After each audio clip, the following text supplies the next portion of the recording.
Welcome, everyone, to the Bitcoin Student Network Virtual Summit. My name is Kyle Knight, founder of Bitcoin Culture Hub, and it is an honor to kick off an event designed for students, by students, and for the future of Bitcoin. Today isn't just another online gathering. This is the beginning of a movement, a coordinated network of builders, creators, organizers, and thinkers who believe that Bitcoin belongs in the hands of the next generation. And I'm Arsh Molu, co-founder of the Bitcoin Students Network. If you're here today, you're already ahead of 99% of the people in the world. You're leaning into the frontier, learning, collaborating, and stepping into a community that rewards curiosity, courage, and real-world initiative. BSN exists to unite students across campuses, countries, and different cultures. Whether you're running a Bitcoin club, just starting one, or exploring where you fit in this global mission, you're welcome here. This summit was created with one purpose, to give students the highest leverage tools, relationships, and opportunities in Bitcoin, all in one place. You'll hear from builders, funders, developers, creators, professors, and everyday Bitcoiners who are shaping the movement right now. And we want you to treat today as the beginning of your own Bitcoin journey, not just as spectators, but as participants. You'll leave with clarity on what's happening across the global Bitcoin club landscape, guidance on how to grow your campus presence, opportunities for internships, mentorships, jobs, sponsorships, and most importantly, a network that will follow you long after the summit concludes. At Bitcoin Culture Hub, we spend every day building the cultural operating system for Bitcoin, a place where students, organizers, and creators can find community, inspiration, and real-world opportunities. And this summit is one of the most important steps in that mission. Students are the future of Bitcoin, not in some vague, inspirational way, but in a very real, measurable way. You are the next developers, the next artists, the next entrepreneurs, the next voice in your hometown, your campus, your future company. And what makes BSN so special is that you don't have to be an expert to belong here. You can be brand new. You can be technical. You can be non-technical. You can be someone who simply feels that Bitcoin matters, even if you can't explain all the details just yet. Because what truly matters is that you showed up today and you choose your step forward. Over the next few hours, you're going to experience a lineup built to spark creativity, unlock new directions, and give you the confidence to take the next step in your own Bitcoin journey. And we encourage you to connect. Meet each other in the chat, ask questions, and reach out to the speakers after the summit concludes. This network strengthens every time a new relationship is formed. So thank you for being here. Thank you for being part of this mission. And thank you for believing in what Bitcoin can become when students lead the way. And this is your summit. This is your movement. So let's build something together, something legendary.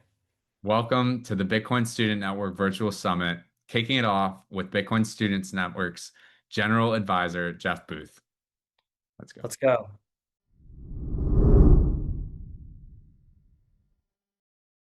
I'm honored to speak to you guys at Bitcoin Students Network. For you guys to be joining this network, it obviously means you're curious about the way the world works and your role in it. And so I'm just incredibly honored to be part of this, being part of what you're creating together and opening your inaugural Bitcoin Students Network Virtual Summit. Something I've often said, and it bears repeating, is the natural state of the free market is deflation. And it bears repeating over and over and over again until you internalize what that means. Because once you internalize what that means, in that we compete to provide value to each other, and we only use the things that provide us more value, you realize that in a world that looked like that all prices would fall forever, and the entire world, 8 billion of us, would compete to each other to provide more value. And the acceleration of that progress, us solving problems for each other, would move to all of us, and prices would continue to fall forever. You also understand the implications of what I just said means no history book, Nothing you've ever read, no economic system, no political system has ever described what I just talked about. So it creates a cognitive dissonance as we move from one system to one system that we've always lived in to another system that we don't know. And that's why it's worth repeating over and over and over and over again until you understand the gravity of what that means, because your thoughts are contained in the system. Your actions are contained in the system that you're acting towards. And so now if we ask a different question, if you had an open, decentralized, secure protocol bounded by energy, what would that open, decentralized, secure protocol bounded by energy be pricing? And if it couldn't be changed, if we were the consensus mechanism that we're adding our voices to it and adding our actions to it, and that was the thing that kept it resilient, and it stayed decentralized and secure, what would it be pricing? It would be pricing the first global free market that had ever existed. And in that global free market, you could expect exactly what I just said before. Every person who moves their time and energy into it makes it stronger and competes to provide value for everyone else moving. So that's a big idea, and you are all part of that big idea, as I am part of that big idea, and Bitcoin is a part of that big idea. For if it stays decentralized and secure, it doesn't matter what anything else does. It doesn't matter what the other system is. It doesn't matter what people think about it. It doesn't matter. And that's why a change like this that would be so difficult to understand, because it's our minds that are the change. It's where we are putting our energy that is the change. If we've always lived in the other system, and that system is based on manipulating money and manipulating the free market, and we think that's normal, then it'll be normal for us, and we'll look to blame somebody else, and we'll continue to contribute into that zero-sum game. And that zero-sum game will feel worse and worse and worse as it manipulates more of our time and energy. But that also provides an incredible opportunity, an absolutely staggering opportunity, because what does the free market value, and why creating why the competitive forces of the free market is so hard? Because to create value, you have to create value for somebody else, and they have to choose your value, not through coercion, not through force, not through regulation. They have to choose your value. So now if you looked at what the world would look like if you had everyone, most of the people, 99.9% of people, stuck in this other system that they didn't know they were stuck in, and you moved your time to Bitcoin and you understood that, and then you could connect the dots to help those people move into this. Now that might be connecting the dots by first running a node, by adding your voice to the system that you want to see. It might be connecting the dots by creating value in a different layer of the protocol that helps those people understand and move their time and energy into it might be education. It could be anything. It could be whatever your genius is in the new system, trying to provide value to other people who don't know this yet. And so I often wonder why people are yelling at the other system, why they're so mad, why they're frustrated with those other people that don't understand this yet. Two things. Well, they in turn price Bitcoin from a piece of paper. So they're literally still in the other system, and they think other people should know what they know. And the other thing that I wonder why they're mad is the opportunity to provide value comes because a whole bunch of people don't know that value exists and what that looks like. So the greatest opportunity in the world is moving your time to the new system, is spending your time and energy in the new system, helping other people. And you can tell really quickly in the free market if it's working. You put energy and if it's working, it reflects back to you. If it isn't, it's not them, it's you. It's the way you're contributing, it's the way you're acting, it's the way that, now it's easy to get caught in that. It's easy to, because you know more, because you're in Bitcoin.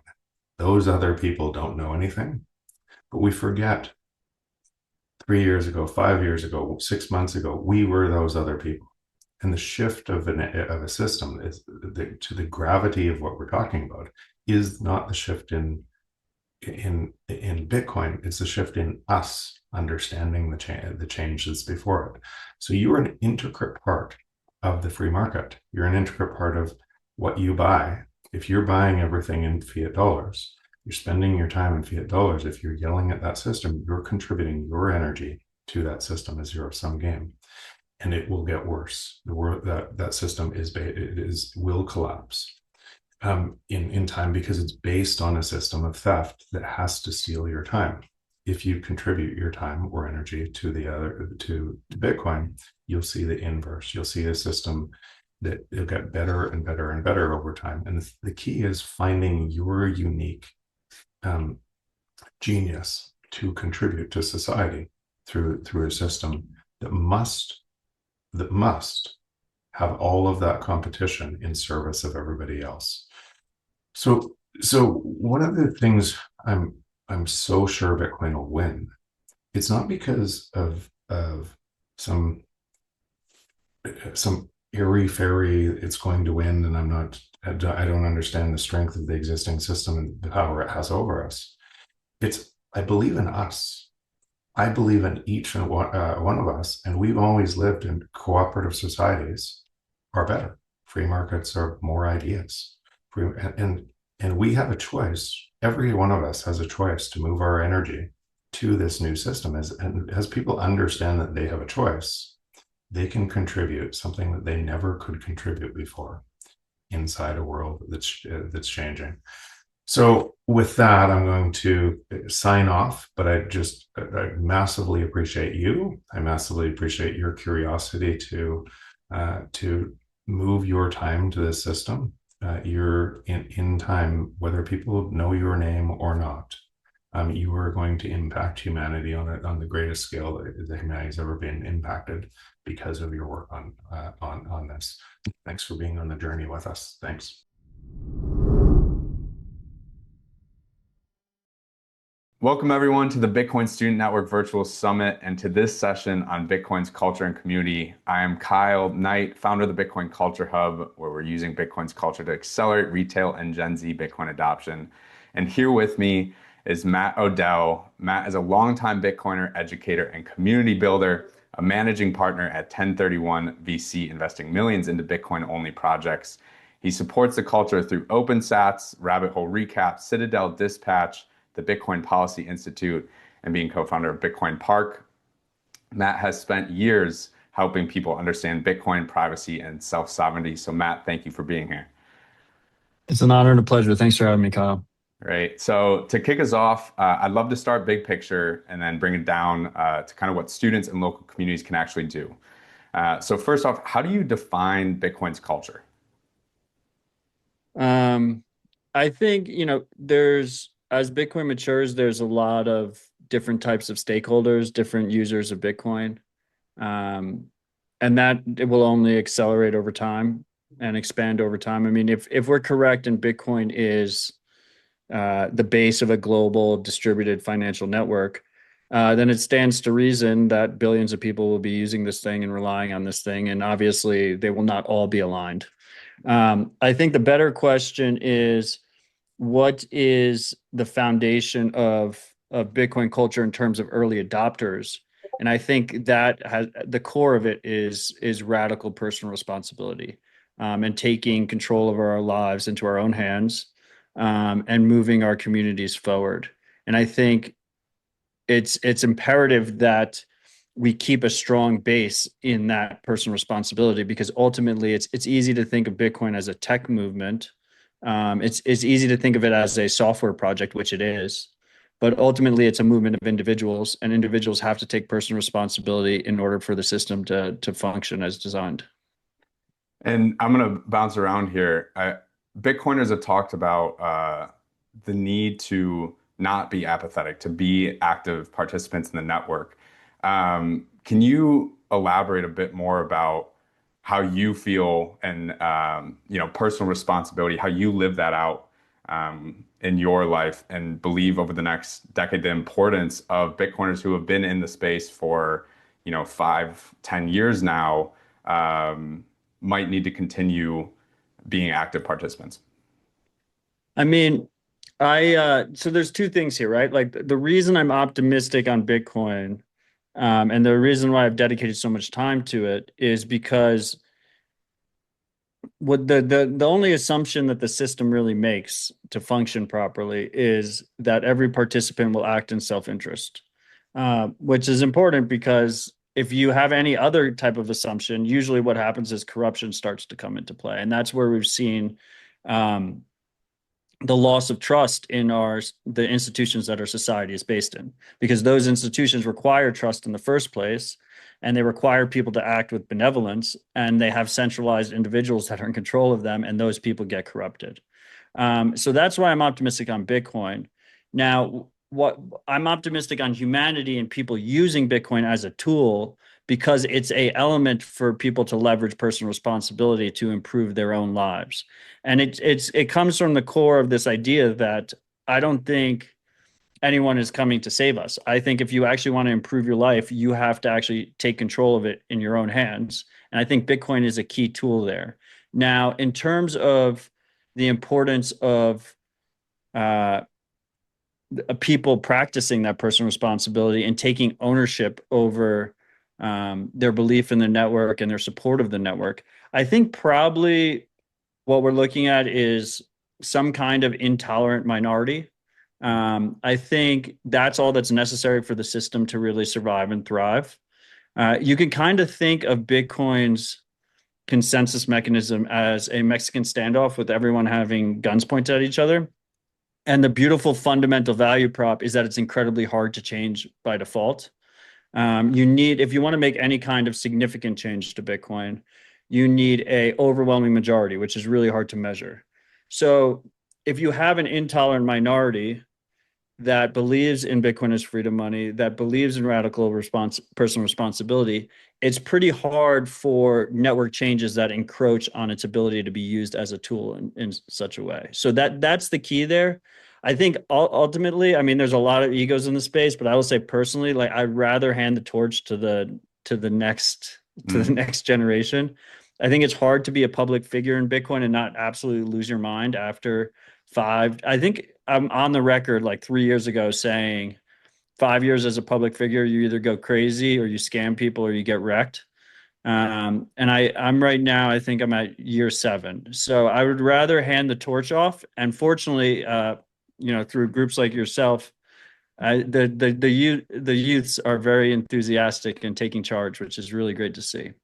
And for those that don't know, Odell nuked his Twitter account a couple years ago.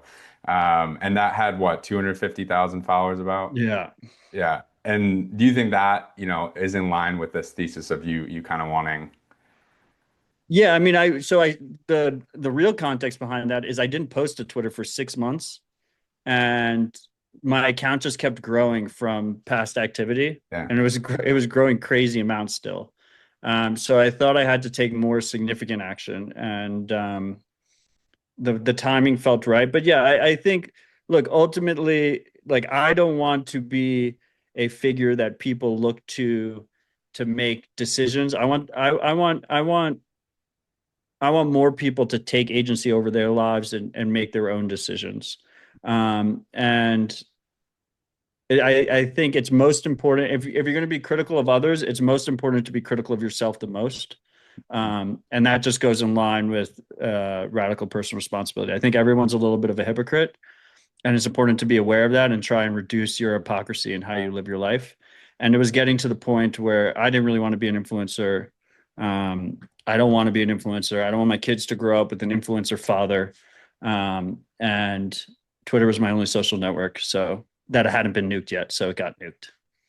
It's transitioning. This is something I talk about quite a bit, where there's a lot of ways to get wealthy, right? And, most of Bitcoiners or those around Bitcoin talk about price charts more than the community, the culture, the, personal growth that Bitcoin drives from within.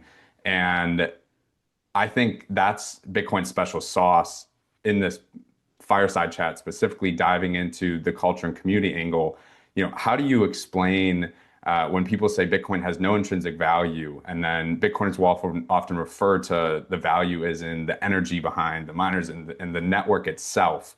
The network is us, you and I, in that culture and community. How do you explain the role of our culture in Bitcoin's long-term success?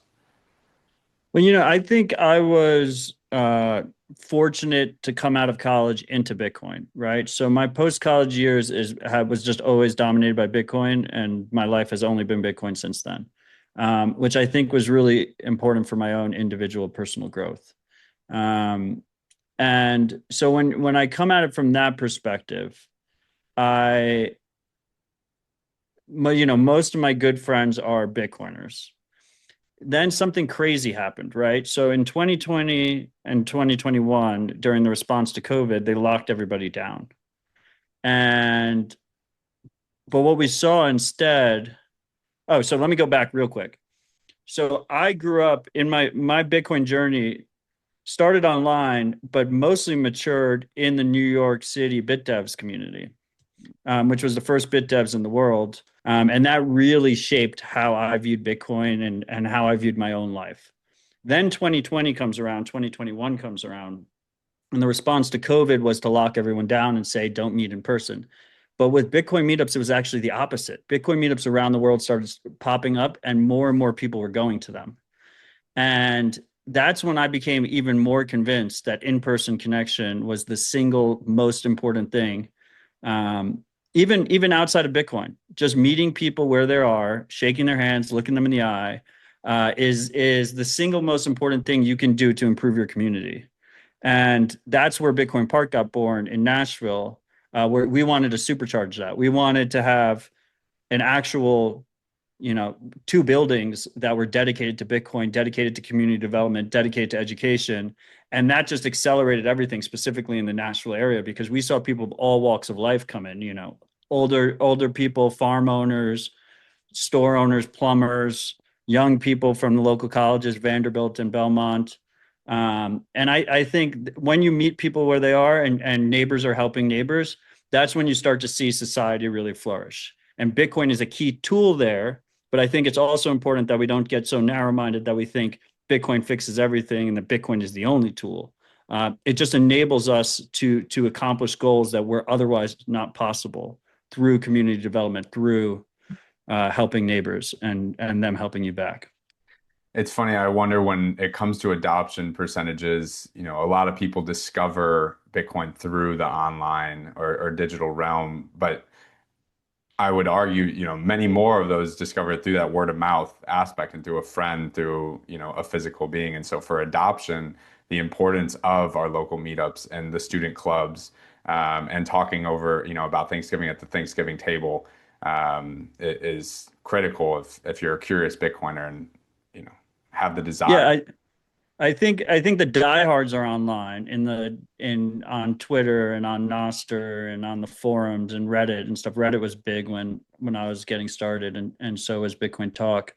But the mass, they're like, it's 10x, 20x offline, and you can tell because pretty much anyone who's like really dialed in on online, they know they're their Bitcoin guy in their local community, whatever it is, their college friends, their high school friends, their neighbors, like they're the Bitcoin guy, right? Like when they hear anything related to crypto, they reach out to you for a question.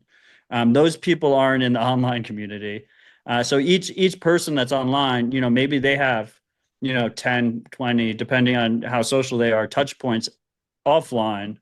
And I'll tell you, people are, if you have someone that you trust, that you personally know, it's a way more comfortable entrance into something like Bitcoin, because Bitcoin is a radical change from how the rest of society functions. Most of society does not have any personal responsibility.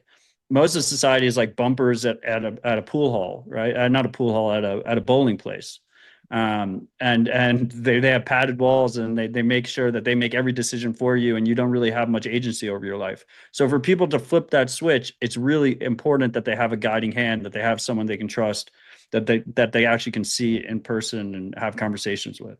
Yeah, fully agreed. And, you know, I could talk about this forever, but given the time of the panel, I do want to ask the call to action. So for Gen Z and community builders around the world, for looking forward 2026 and beyond, what would you be asking these people who are either new to building community or are passionate about Bitcoin and desiring to build Bitcoin's culture and community up? What would you ask them, challenge them to do? I would say first and foremost, go to your local meetup. I can be very intimidating in the beginning. Like I said, I was very fortunate uh, that I got involved with the local New York City Bitcoin scene very early. It really helped, and I would be lying if it's hard for me to remember back to the first couple, but I'm pretty sure I was overwhelmed about going. I mean, at that point, I was an anon online, just getting into this magic internet money thing. So first of all, go to your local meetup, and if you don't have one, consider starting one. And don't overwhelm yourself. Like it can just be meeting up at a local cafe, right? It could be 5 people, it could be 4 people. That's where the seed starts. That's where it all begins. And then the second thing I would say is, there's a lot of people that are trying to do what other people are doing. Think about what's not out there, and then just be the change you want to see in the world. Start trying to do that thing, and maybe you won't be good at it at first, but practice makes perfect, and mistakes are the best teacher. So try and scratch your own itch. And I guess I said that was the last thing, but the last thing is, look, there's a lot of distractions with the publicly traded Bitcoin companies, with the treasury strategies, with all this stuff. Uh, I would tell people to try and focus on where the true power lies, which is real Bitcoin, self-custody Bitcoin, using it as freedom money, being able to spend and save without permission. And as they say on the airplanes, like, you put your mask on first.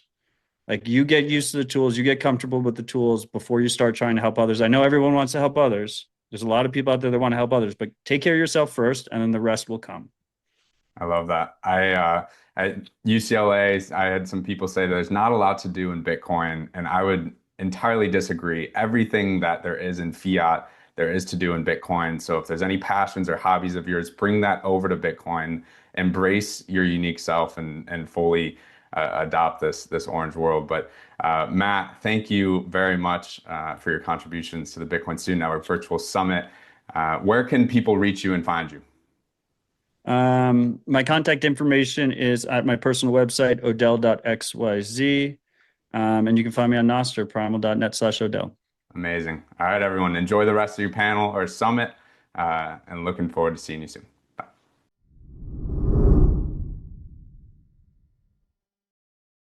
Hello, everybody. Privileged to be here today, discussing the importance of Bitcoin in universities. I'm excited for this discussion. I'd first like to go around the group. Let's go maybe Andrew, Nick, and then Neha. If you guys would just provide a short bio of who you are, and then we can get started with the discussion today. Thanks, Damian. I'm Andrew Bailey. I'm a professor at the National University of Singapore, and I teach philosophy, politics, and economics, and read and write about money, and especially Bitcoin. I'm Nick Bhatia. I'm a professor of finance and business economics at USC Marshall School of Business. I teach fixed income, and I teach a new course called Bitcoin and AI outside of USC. I'm an author and have a global macro research firm. Hi, I'm Neha Narula. I'm a research scientist and the director of the Digital Currency Initiative, which is based out of the MIT Media Lab.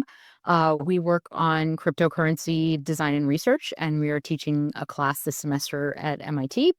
In addition to that, I'm on the board of Block, which does Square and Cash App, and a lot with Bitcoin. Amazing. Okay. Well, my first question, Andrew, this is pointed to you, but any of you are welcome to hop in here.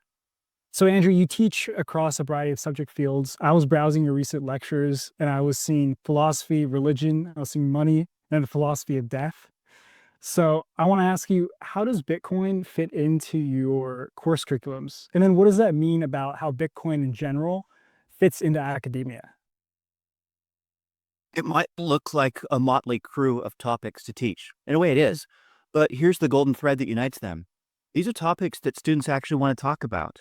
Students, I find, want to talk about money, death, God, and of course, things like sex and race, too. Now, maybe for obvious reasons, I don't talk too much about those things with my students. But I found great success in just getting butts in seats by bringing money-related topics to the classroom. And Bitcoin came along naturally enough. One challenge that my colleagues and I have faced when trying to launch years ago, a PPE major. So this is a major that tried to integrate philosophy, politics, and economics, is that the integration part was hard. We could get people to teach classes in philosophy or politics or economics. And we give lip service to things like interdisciplinarity, which is the Venn diagram intersection. But what does that actually mean in the classroom? How do you actually bring the topics together in a substantive, intellectually meaningful way? That was quite difficult until I started teaching Bitcoin in the classroom. Bitcoin's one of these things that brings students to the classroom because they want to make money, of course. That's the first thing that they think of when they think about Bitcoin, is that this is some new scam that will let them get ahead. But that's why they come, maybe initially. But my purpose in bringing them there is to challenge students to grow in these integrative ways of thinking, bringing together understanding of central banking, of money creation, of institutional design, of software design, of using thought experiments in philosophy, of thinking about the values behind a monetary system, and so on. And Bitcoin has this curious way of quite naturally, all on its own, because of the way it works and because of the way people think and talk about it, pulling these things together for me in the classroom. So this turned out to be an extremely useful tool as someone building a curriculum or actually executing it. So that is the pedagogical thinking behind this is to bring students together, but also to make them work and to do work that's hard to do elsewhere without Bitcoin as this magnet that pulls us from across disciplines together. Mhm, mhm. And Nick, you've taught Bitcoin down to students as young as the high school level. What is your take on students being able to just conceptualize what Bitcoin is and what does Bitcoin really mean to them? You know, if you spend the time, I think it's very it's easy to grasp. I think you just have to dedicate the right amount of time to explaining the core functionality of Bitcoin, which goes into what is a chain of blocks, how is a blockchain chained together, what are in the blocks. Those fundamentals, I believe, with the right appropriate amount of hours, is a teachable topic down to the high school level. To echo what Andrew said, Bitcoin is equally philosophical as it is a monetary phenomenon. And so what I find is that the students understand Bitcoin's mechanics with an appropriate amount of time, but the most impactful topic to teach them is money, the philosophy of money, the philosophy of credit money versus commodity money. And they get to think about, is gold money or are these credits, deposits, is that money? What's the difference in these two types of money? Bitcoin then enters that conversation in a technological framework that young students are, easily able to be enthusiastic about. So I think Bitcoin is a very teachable topic, but it extends beyond the cryptography and that computer science that makes up Bitcoin. Mhm. And Neha, you've been directing the digital currency initiative at MIT. So I'm wondering now, how do research groups like yours interact with the wider university community? Here at USC, I was just informed by email yesterday that the blockchain miner just got cut. It was the first thing to go when there was an issue of budget cuts. So how cohesive is your research community with the rest of the university? Yeah, well, MIT is kind of a unique place. It's very decentralized in and of itself. So It's the kind of place where if you have an interesting idea, you can kind of run out there and try to implement it, and you can probably get pretty far before anyone really notices or realizes what you're doing. Interestingly enough, MIT was brought into Bitcoin through students. So there was an undergraduate and a Sloan Business School student who were really interested in this, read the white paper, started the MIT Bitcoin Club, and then started putting on an event, the MIT Bitcoin Expo, and managed to even convince the then director of the Media Lab to start the Digital Currency Initiative. So it was very ground up, the way that Bitcoin came to MIT. They also organized something called the Bitcoin Drop. So they fundraised from alums, and they were able to give every undergraduate student $100 worth of Bitcoin. And this was in 2014. And then they wrote a paper on what happened after they did that. So what happened in the ecosystem and community. My group, the Digital Currency Initiative, we really focus on research, like you said. This semester, we're also teaching a class called Cryptocurrency Design and Engineering.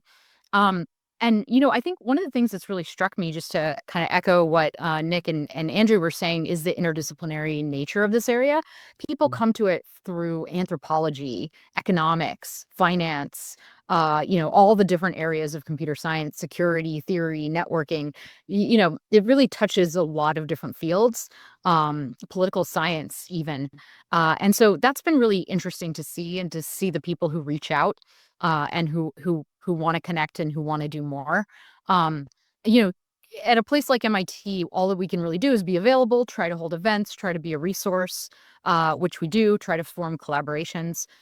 Something else that I think is really important is getting universities around the world involved in this area and in this research, because when you look at where it's really having the most impact, it's globally. It's in places where maybe credit cards don't actually work that well, or people have trouble accessing bank accounts. And so, those places aren't always the United States or Europe, even though, those are the places that might be the most prominent on publication lists or things like that. So I think part of the task in front of us these days is getting a wider set of people involved from across different universities. I think doing it through universities is a really great way to potentially do that. Mm-hmm. What about you, and Andrew and Nick? Why should universities care about Bitcoin in general? Do you guys have any other points to add to that? Well, here's a broader phenomenon, especially in the United States, that I think is salient, which is loss of confidence on the part of the public in our institutions of higher education. Now, there are many causes to this broad trend and many possible solutions. So I'm not going to say that Bitcoin is the solution, or that talking about Bitcoin in universities is the solution. It's not. But it's one tool that those of us in universities who are interested in seeing them have ongoing influence, existence, who think these things are actually good, as I do, I think our institutions of higher education are precious. Well, you got to talk about stuff that people actually care about and do it in ways that are salient to lived reality. And Bitcoin has both of those properties. It is of, I don't want to exaggerate too much, but maybe this is a little bit of exaggeration, world historical importance. Okay, maybe a little bit less than that. It is a very important technology that is salient to global conflict, to geopolitics, to local politics too. So talking about it is one of many tools that universities can use to actually be relevant and to re-earn the trust that they've lost over the last, let's say, 20 years. My answer is along very similar lines. Neha mentioned how decentralized MIT is in, the ideas that can come forth. I would argue that any university finds strength in listening to the individual voices, because that's where the research occurs. It doesn't occur in departments. It occurs with researchers and with professors. And so when I think about teaching Bitcoin and the importance of teaching Bitcoin and bringing in that interdisciplinary practice when it comes to Bitcoin, I have to lead by example. And that is my way of connecting with the university and the students, is that, and Damien, you know this, when I am teaching a topic, I'm teaching the living daylights out of it. And so that's the way that I believe I can make an impact is you lead with what you believe should be taught. University of Southern California has never told me what to teach or not teach in a classroom. They've never come in before or after the fact and said, you shouldn't be teaching it like this, or you shouldn't be teaching this. So I lead by example. I teach what I believe is the correct material to benefit the student in the best way possible. And so if I feel that I'm doing the student justice, that's how I can give to the university. And through time and proof of work, the university hopefully comes to acknowledge that this is important for the student. Mhm. Mhm. So I don't know if you all have seen the viral Ohio State commencement speech when Chris Pan brought up Bitcoin, got booed. I'm wondering if you guys have any interesting takes on how a university can engage with Bitcoin without losing its credibility, because so many people still see it as so controversial, so speculative. I have a lot of thoughts about this. So, Mhm. it's kind of interesting because my group was founded in late 2014, early 2015. And Bitcoin was really one of the only games in town back then. And it was actually created around 3 developers who worked on the Bitcoin protocol. And that's something that's kind of unique around MIT, is that we really engage a lot with open source software. And you will have kind of people doing very practical things embedded inside of MIT, like the W3C, the World Wide Web Foundation, was kind of like it's still a part of MIT, but it's incubated in MIT, and there are other standards bodies that have done that. And so it seemed very natural. I know that there was a lot of convincing that had to be done in order to make that happen and to work on Bitcoin.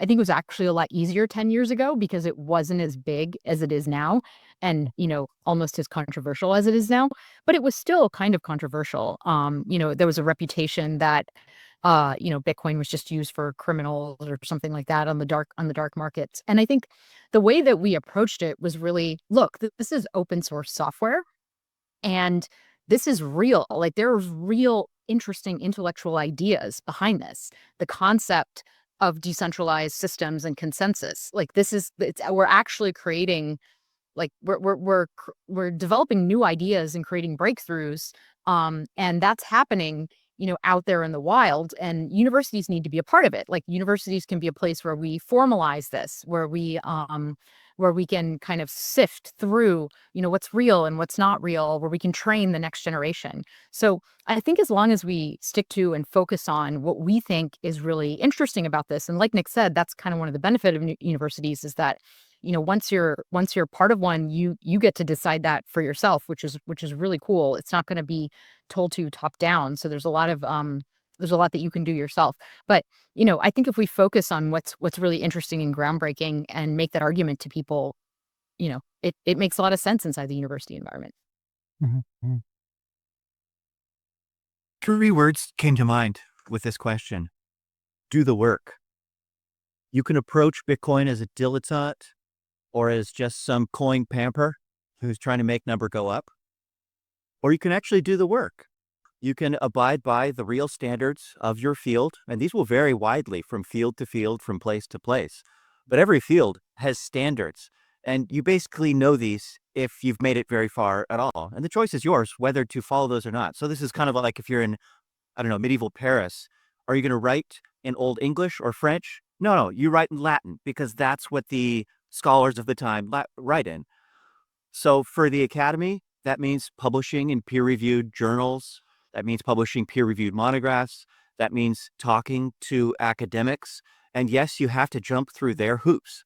And this is the price of credibility. So not everybody should pay that price. Thank God not all of us have to be academics or follow these rules. But this is how you earn credibility. And there is no shortcut to actually doing the work. And my experience is that when we actually do the work, yes, it kind of sucks sometimes to follow these arbitrary rules. There are only some presses I'm allowed to publish with if I want it to count, so to speak. But you know what? Then my colleagues will actually read the book, and then they can actually assign it in their classrooms, or then libraries will actually buy it automatically. And, there are pluses and minuses here. This isn't for everyone, but I think there is something precious here for having standards and actually following them, earning the credibility, and then flexing with it. The evidence that people are booing Bitcoin in a public setting is just telling us that we're still early in the awareness. And when that question was posed to me, why did they boo?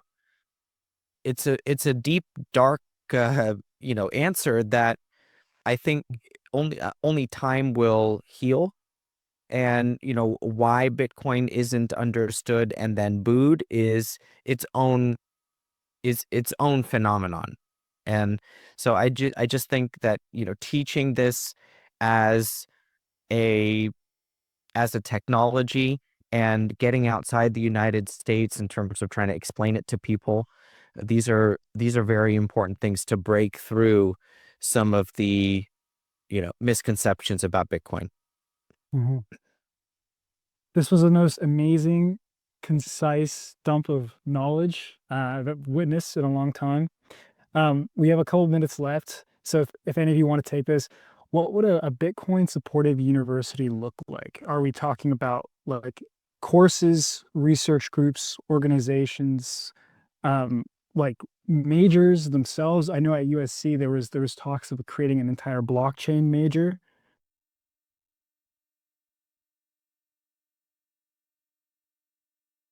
One theme that spanned our comments thus far is that universities are in many ways decentralized. The consequence it has for this question, I think, is that each of us has to find our own way.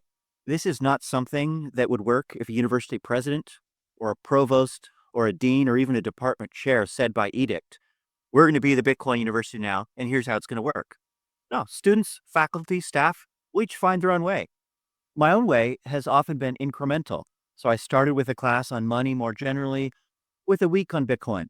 Well, 1 week turned into 2, and 2 into 4, and now I teach classes more or less entirely on Bitcoin, or half on Bitcoin and half on something else.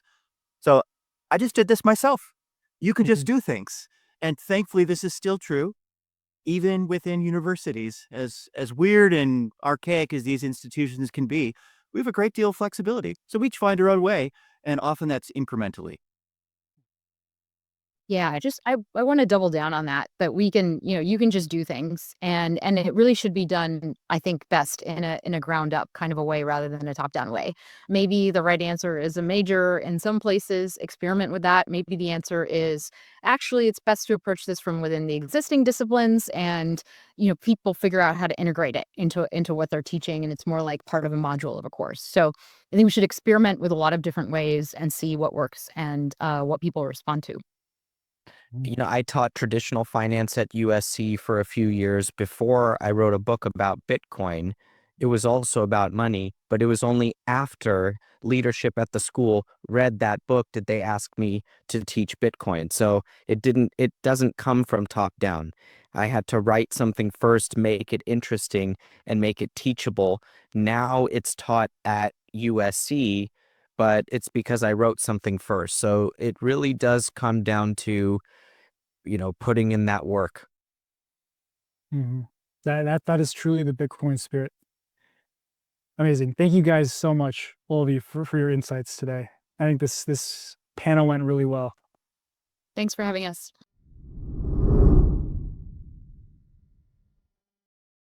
Welcome, Fabian, to the Bitcoin Students Network Virtual Summit. Thank you very much for joining us. Thank you for asking me. It's great to be here.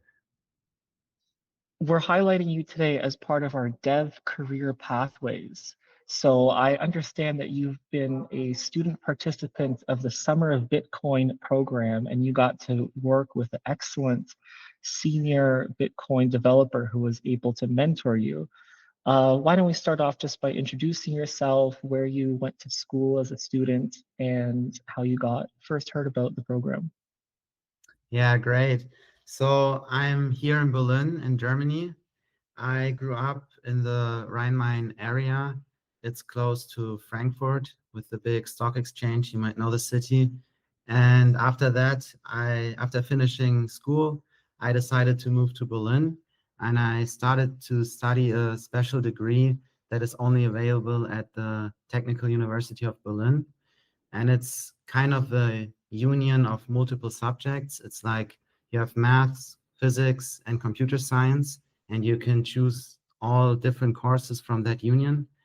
And with that, I dug into computer science more and more, as I was not so interested in physics and all of the lab hours you spend. And when I started to look more into computer science, I was first introduced to the hash function in one module. And this was during COVID 2021, 2020, this area. And I was really fascinated by this idea that you cannot have an inverse of some functions. And Bitcoin was in the news, and I started to read the news, what we have about Bitcoin, what's happening. And then I first thought, well, I can just reverse that function, and then I will crack Bitcoin. And I realized quickly in the first semester that it's not possible. And after that, I started to continue reading about it, and I went to multiple Bitcoin meetups. One quite famous one, I guess, is the Socratic Seminar we have here in Berlin. We have one core developer, Fabian Jahr. He has the same name than I have, which has been creating some misunderstandings sometimes. I'm not a core developer yet, maybe. Well, yeah, and I just talked to him, and in the Socratic Seminar, they presented us the Summer of Bitcoin school. And I saw that, I was like, well, that's an opportunity. I've been always standing basically on the sideline, looking at it. Why not start contributing? I've been interested in the Lightning Network. I span up my own Bitcoin full node in 2022, I think. I had issues with the Raspberry Blitz, then I set up on another old laptop, and this is still working actually. So yeah, and then Fabian Jahr connected me with René, because René was just visiting here in Berlin, and we went to drink a coffee, and yeah, I just started to talk with him. He's really friendly, really helpful, and I presented him my idea, the project that I finally built together with him. And yeah, he was supporting the idea. We talked about details, and I was able to go through the initial stage at Sum of Bitcoin. You had I think it were 4 different coding challenges about Bitcoin. And after that, you need to write a project proposal where you kind of advertise yourself that you're a good candidate for the project. And ultimately, it worked out, and I had the opportunity to work with René. Wow, that's really amazing to hear. Something about your story that's very familiar to a lot of other students and people who are starting their careers in Bitcoin is that you took the initiative to go in person to a meetup, and then you were able to directly meet somebody there who held your hand into the onboarding process. And I think that shows how friendly the Bitcoin community is. When somebody comes and they say, this is something I really want to do, this is something I've been interested in, the community is there and ready to support you. So I think your story is another great testament to that. Yeah, definitely. I can also add another story. I did an exchange here in Barcelona, and in Barcelona, they also have a strong community, Bitcoin Barcelona only. And yeah, I was the youngest, and you're in a foreign country and you try to make connections. And I went to the meetups, I introduced myself, and they were so open. They helped me a lot, and I also learned a lot. Like in that time, I set up my own node, and there were some very, very sophisticated software engineers, and they were helping me a lot. So yeah, I can definitely encourage everyone to just be a bit open and go out of the comfort zone and just be yourself, and things will turn out good, I think. That's excellent. I'd really like to hear more about what was the work that you did together with René as part of your Summer of Bitcoin project. What did you two collaborate on together? Yeah, so if you don't know René, he's a mathematician, and he has been doing a lot of, I would say, fundamental research about the Lightning Network. He came up with a theoretical mathematical model of the Lightning Network, and his research has shown limits of the Lightning Network. And yeah, we just have a very objective view on the Lightning Network.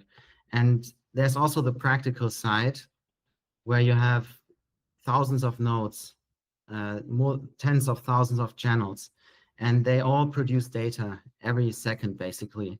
And this data is available. There are big gaps into it. And we, at least as far as I know, although I'm still working on it, we cannot really understand this data in full depth. And my idea was to have a tool. Ultimately, it's a very clever index database where we store all of that data and we make it possible to query it in all different ways. And René was really helpful with that. He's a mathematician and he has also been working a lot with data. So in multiple ways on the technical side, but also more on the management, philosophical side, if you know what I mean. It's more about like supporting someone, what happens if you struggle or find a wall. He was really helpful and motivating me. And yeah, in the end, I built a tool. It's called ln-history.info. And it's an API in the end. It's infrastructure and you can query it. You can make requests and you can get a snapshot of the network for a given timestamp. And with that tool, and this only takes a few milliseconds. Like if you do the query after 1 second, you have the full graph. The graph might be quite big, so multiple megabytes, depending on your network connection. It might take a few seconds to download it, the response, but the query on the database itself is really quick. And with that tool, we can see over time how the network topology changed. We look at different snapshots at different timestamps, and we can try to see patterns, which channels were closed quickly, which channels are open very long, and especially how did the fees change on each channel? Can we optimize the network by tweaking the fees to make it cheaper or more reliable? All of those questions can be answered with an empirical evaluation. That's really cool.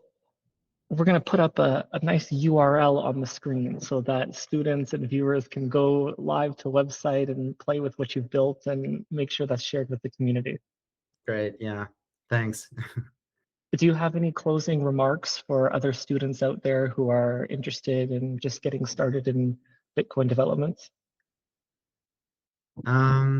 So at least from my point of view, looking 3 years back, I didn't know that if there was any work to do.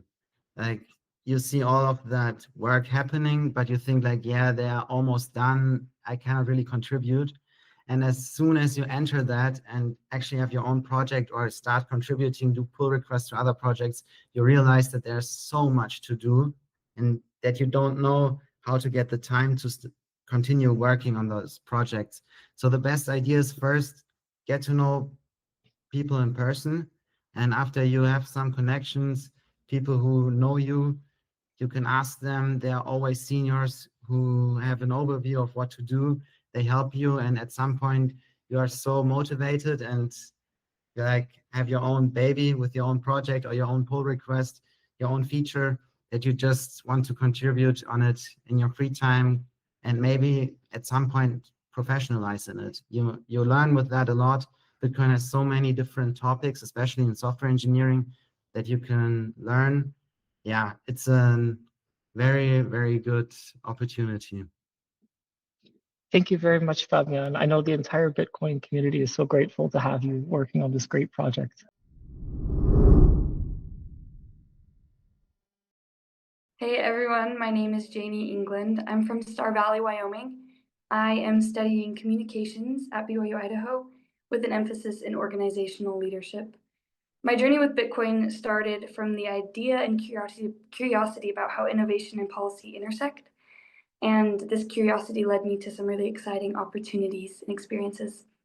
In the summer of 2024, I interned with Senator Cynthia Lummis for Wyoming, and I was able to sit in on policy discussions and be a part of introducing the Strategic Bitcoin Reserve Act, also known as the Bitcoin Bill.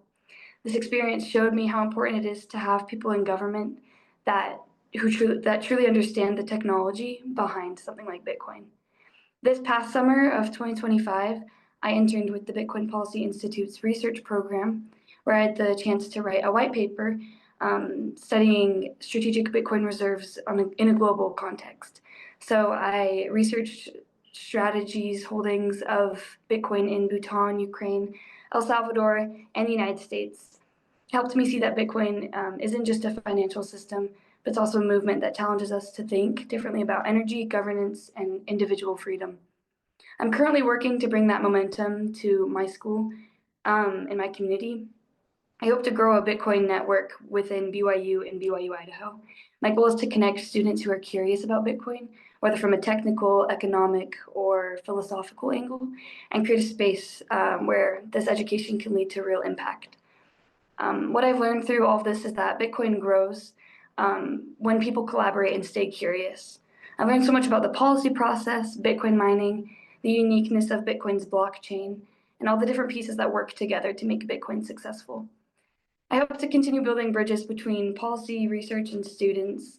I'm excited to see where this new generation, Gen Z leadership takes Bitcoin, and I'm very proud to be a part of it.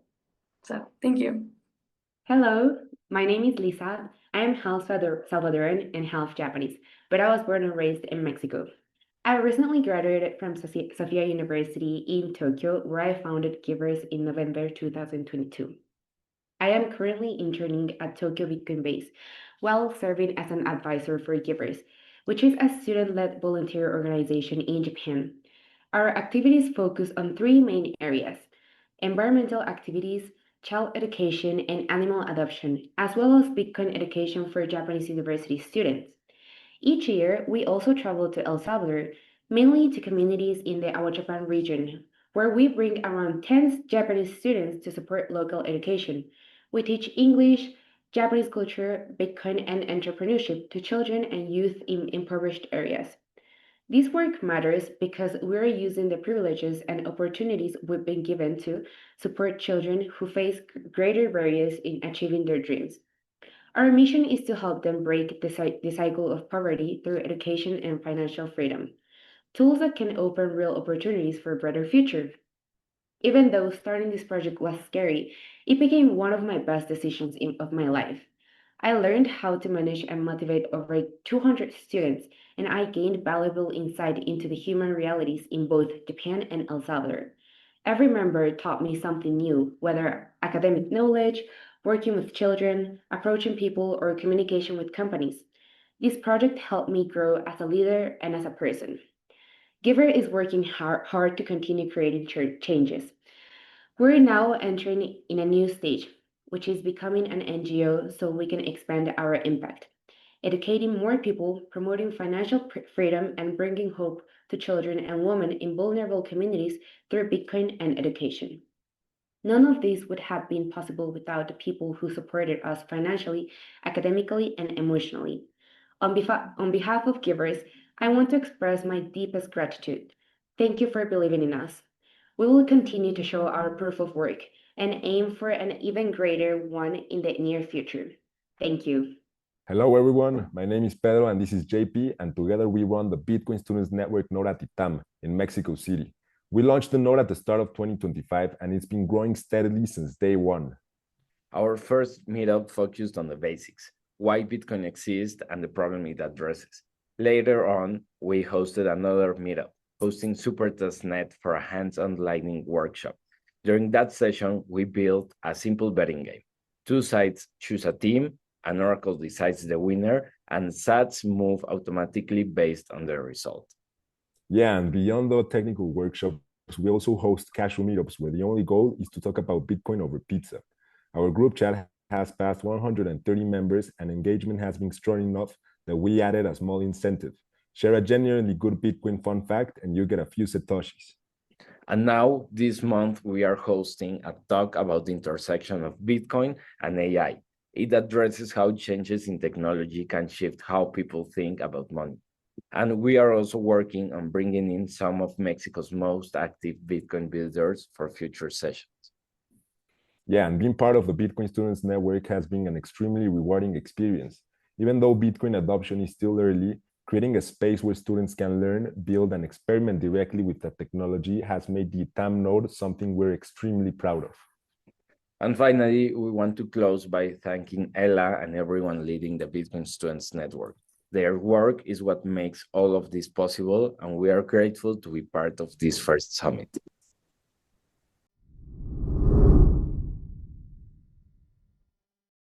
Hello, everybody, and welcome to the Bitcoin Student Network Virtual Summit.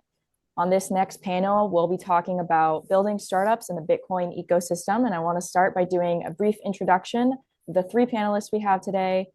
So Sabina, let's start with you. Can you just tell us who you are and what you're building? Okay, hi everyone, my name is Sabina. It's 1 a.m. where I'm at right now.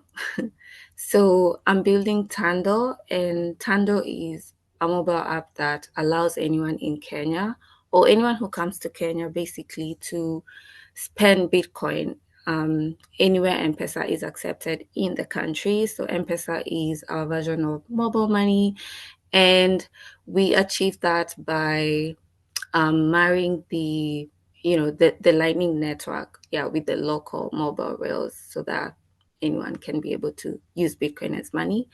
And yeah, that's me. That's awesome. Thanks for sharing. Let's go ahead and move on to Blake. Tell us who you are and what you're building, what you're doing in the space. Yeah, my name is Blake. I am building Blitz Wallet. Blitz Wallet is a beginner Bitcoin focused wallet trying to enable users who would not normally use Bitcoin to actually use Bitcoin in situations that obviously they wouldn't before. My go-to example, and the one that I love to share, is that for the holidays, my mom likes to send, me and my brother some money so that we can go do something fun. And usually she'll Venmo us. But ever since building Blitz Wallet and the experience that I've created, she now will actually send me Bitcoin. I haven't got my brothers there yet. I'm trying, but she'll send me Bitcoin over obviously the Bitcoin network, and that is showing the experience that obviously we've created that I'm really excited about. That's awesome, and just right in time for the holidays, right? You can just request Bitcoin instead of gross stinky fiat. Exactly. Okay, so Shazan, let's move on to you. Tell us who you are and what you're building. Hey, I'm Shazan. I'm the founder of Lava. Lava is like a premier Bitcoin wealth management platform. So we offer Bitcoiners the ability to get dollars against their Bitcoin so they don't have to sell their Bitcoin. We offer a Bitcoin line of credit. So it's the most flexible, lowest cost, easiest way to borrow against Bitcoin. Awesome. Love it. Well, thank you guys all for that quick introduction. Let's go ahead. Let's start with Sabina. I want to learn more about Tando and kind of what you're building there. I know you're bridging Bitcoin and M-Pesa, Kenya's most popular mobile money system. Why is building on existing infrastructure important for Bitcoin adoption in emerging markets, and what kind of challenges have you faced with that? Okay, so the simple answer to that is familiarity. I find that when you localize, Bitcoin solutions and make them feel like an existing, not an existing rather, but you make them feel like old tools or bridges that people have always used for years. Like there's that familiarity that makes them feel comfortable to even, try this Bitcoin thing. Like here in Africa, Bitcoin already people have like a lot of misconception about it, that it's a scam or it's just for the rich people or the educated people. But through localizing these Bitcoin solutions and making them feel like an extension of already existing tools, it makes it easy for them to see it as, not just this magic internet money that is unreachable. It makes it feel like, something they can use. Yeah. Something they're familiar with. And so for us integrating it with M-Pesa, it's just basically another M-Pesa, but a better M-Pesa built on, the Bitcoin Foundation, because the UX is the same, everything is the same. It's so simple. It's just like we're using Bitcoin as the foundation, and we found that when we introduce Bitcoin to people and we show them Tando and how easy it is to actually use this Bitcoin, when we show them that it's money, it's tangible through Tando, then that's when it clicks and they're like, oh, wow, this is money and it's actually something that can help me. Then, yeah, I'm going to go ahead and, learn more about it. And we find them like registering for free Bitcoin classes. They become more curious. They start attending like meetups and so on and so forth. So I think it's important to build on already existing infrastructures, because it helps build that familiarity and helps people become comfortable in using these tools. When it comes to challenges, I always say like, building on like legacy systems that have been here for years is never easy. Like there are always challenges here and there. Sure. But I do believe that it's in these challenges that there are opportunities, and they help us to learn the mistakes and grow and move fast. Yeah, I love that. Challenges or opportunities in the challenges. That's really good. Blake, let's move on to you. What I know Blitz Wallet focuses on making self-custody simple for the more non-technical users. What kind of design principles have been critical in achieving this, and how has the open source community supported that work? It's exactly what Sabina said. It's using interfaces that are familiar to current users, right? Like when we think about how you get a user from traditional financial applications like a Venmo, like a Cash App, or a Zelle, like what they're used to, and then trying to move them into Bitcoin, we should not necessarily be framing the question of how can we improve the Bitcoin experience. It's how can we create the Bitcoin experience that mimics what they're already used to in the traditional financial applications, right? So when I thought of, okay, how can we make a simple user experience for Bitcoin payments, I looked at, okay, what are users used to? Well, if we look at Venmo, they're used to a context-based send and request features, right? So I thought, okay, how can I then architecture a wallet based on context-based sending and requesting? So when I go through design processes within Blitz Wallet, I'm always trying to think of how can I make the experience that I'm trying to create familiar with the user so that the bridge to Bitcoin isn't actually that complex. And then in terms of the open source ecosystem, it has been honestly the backbone to the success that Blitz has had, right? Like I'm building the wallet, but I'm not building the wallet for me. I'm building the wallet for the users. And who are the users? Well, they're the people, they're the Bitcoiners, right? And those Bitcoiners are the open source contributors. So when they come into the Blitz Wallet Telegram or put issues on the GitHub, they are really the ones building the wallet. I'm just the technical interface guy on the keyboard sitting at my desk, right? But the community is actually the one building the wallet. So they've been instrumental to the success that Blitz Wallet has had. That's awesome. I love the Bitcoin community. There's nothing like it, right?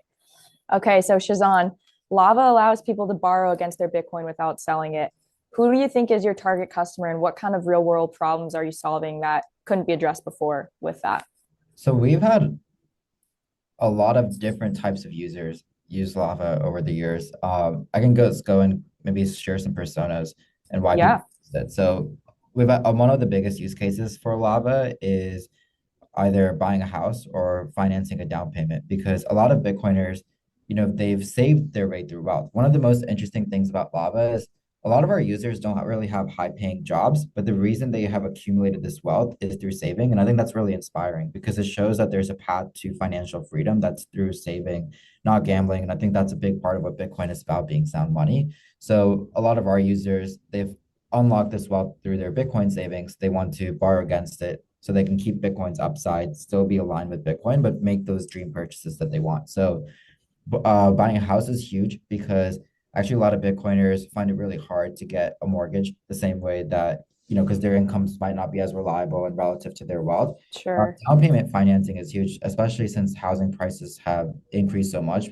A lot of people struggle with saving for a down payment, but with Lava, we've actually partnered with another mortgage company where you can actually, for Bitcoiners, reduce the cost of monthly ownership for homes by half by using Lava to finance the down payment and get this assumable loan as an assumable mortgage, which is half the interest rates that people are getting elsewhere in current mortgages. We've had a lot of people refinance other higher interest rate debt using the Lava BLOC. We've had people buy cars, pay taxes, a lot of home renovations. One of the things that's really interesting about Bitcoin is a lot of Bitcoiners are very like sovereignty minded. One of the things that Bitcoiners can uniquely do because they've accumulated this wealth through Bitcoin is actually build their own homes. It's actually impossible to really get home building financing. But if you can have this asset that you can tap into, a lot of Bitcoiners have used Lava to actually just build their dream house from scratch and finance with Lava. So there's been a lot of like very interesting use cases. One interesting thing about Lava is we serve people all around the world. So we see all these different use cases from people of different, backgrounds, jobs, and it's been very inspiring to see that Bitcoin does touch people that are not just on the internet, but around the world that are just saving in Bitcoin and, using it as their means to grow into financial freedom. Yeah, that's awesome. I'm super bullish on that. So thanks for sharing. Okay, so here's a question for everybody. We'll each get 1 minute to respond. What is one piece of advice you'd give to students in the audience who want to build their Bitcoin projects or startups? I can We can start. start. Okay, yeah, let's go ahead and start. We'll make our way back. I just loved what my colleagues Blake and Sabina talked about earlier, which is that you should always focus on the product experience first. I think that so many people don't do that. It sounds easy, it sounds simple to say. I trust that like very few people actually do that. Really, I think people should think about what problem they want to solve, really validate it. Is it an important problem? But then really, really focus on the product and question every single requirement. That's awesome. Let's go ahead and move to Blake. Yeah, and I think for me, it's making sure you're okay in the process and being able to continuously iterate, right? Like we are at pretty deep areas in our product journeys and they look pretty good, right? But the products didn't start that way. If you looked at Blitz Wallet 5 days ago, it was completely different than it is today. If you looked at Blitz Wallet 6 months ago, it was worlds different than what it is today. And I think if you're getting into Bitcoin or starting anything, you have to be okay with the journey and iterating through literally everything to make sure that your product continuously evolves. I love that. Really good insight. Sabina, let's go ahead and close that question off with you. Okay, so in addition to what everyone else has said, which I agree with, for me would be like start now. Start now. You're very young and you still have a lot of time to like fail and learn from mistakes. So do not be scared to fail or like look down when you're trying to do stuff. Like just do it and fail and learn from that, which is something like Tando has taught me. I was so scared of failure. My background, where I come from, in my home, like we were not allowed to fail, and I feel like that is very wrong. You're supposed to fail and learn from your mistakes. So don't be scared to fail. Start now. And then, yeah. That's awesome. Yeah, love that advice. I think, especially when we're young, we're a part of Gen Z, you got to take risks, right? Okay, so in 10 to 15 seconds, what educational material would you recommend to students? We'll start with you, Sabina. Okay, so for me, since I'm African, there's this community, they're called African Bitcoiners. They did create a course specifically tailored for Africans, and it's free. Their website is africabitcoiners.com, and they have a lot of learning materials there. And they also like have everything that's happening in Africa related to Bitcoin in each country, how you can participate, different projects, how you can join. So yeah, check that out if you're from Africa. Okay, awesome. How about you, Blake? What educational material would you recommend to students? The Bitcoin Student Network, right? There you So go. honestly, any in-person educational tool around you, I would 100% recommend. There is nothing better than human connections and, being with other Bitcoiners. So whatever you can do to find other people around you and learn from other people around you is what I would 100% recommend to anyone new getting into Bitcoin. Awesome. All right, Shazan. So I think the best way to learn is just by doing a project that you find interesting. And then I'll piggyback off what Blake said. I think if you can do a project that you find interesting, but also bring in like two friends, for example, this is the best way to learn. Okay, love it. Okay, so next question, 10 to 15 seconds each. What's one skill every Bitcoin builder needs that has nothing to do with coding? We'll start with you, Shazan, and then we'll make our way back. So then just have empathy for the customer. Okay, love it. How about you, Blake? You took the good one. I was literally gonna say empathy. I'm trying to think of the second one. Maybe discipline in being able to just continue to go when people say no, maybe your product isn't a good idea. Well, screw you, I'm gonna make it a good idea, right? Like, being able to endure through times when maybe nobody's believing in you. Yeah, love it. Sabina? For me, it would be listening and not lecturing. So listen to what people want, what they're requesting. Do not tell them like, no, this is how you should do it, or this is how you should do it. Listen to them and then build for what they're asking for. Okay, love it.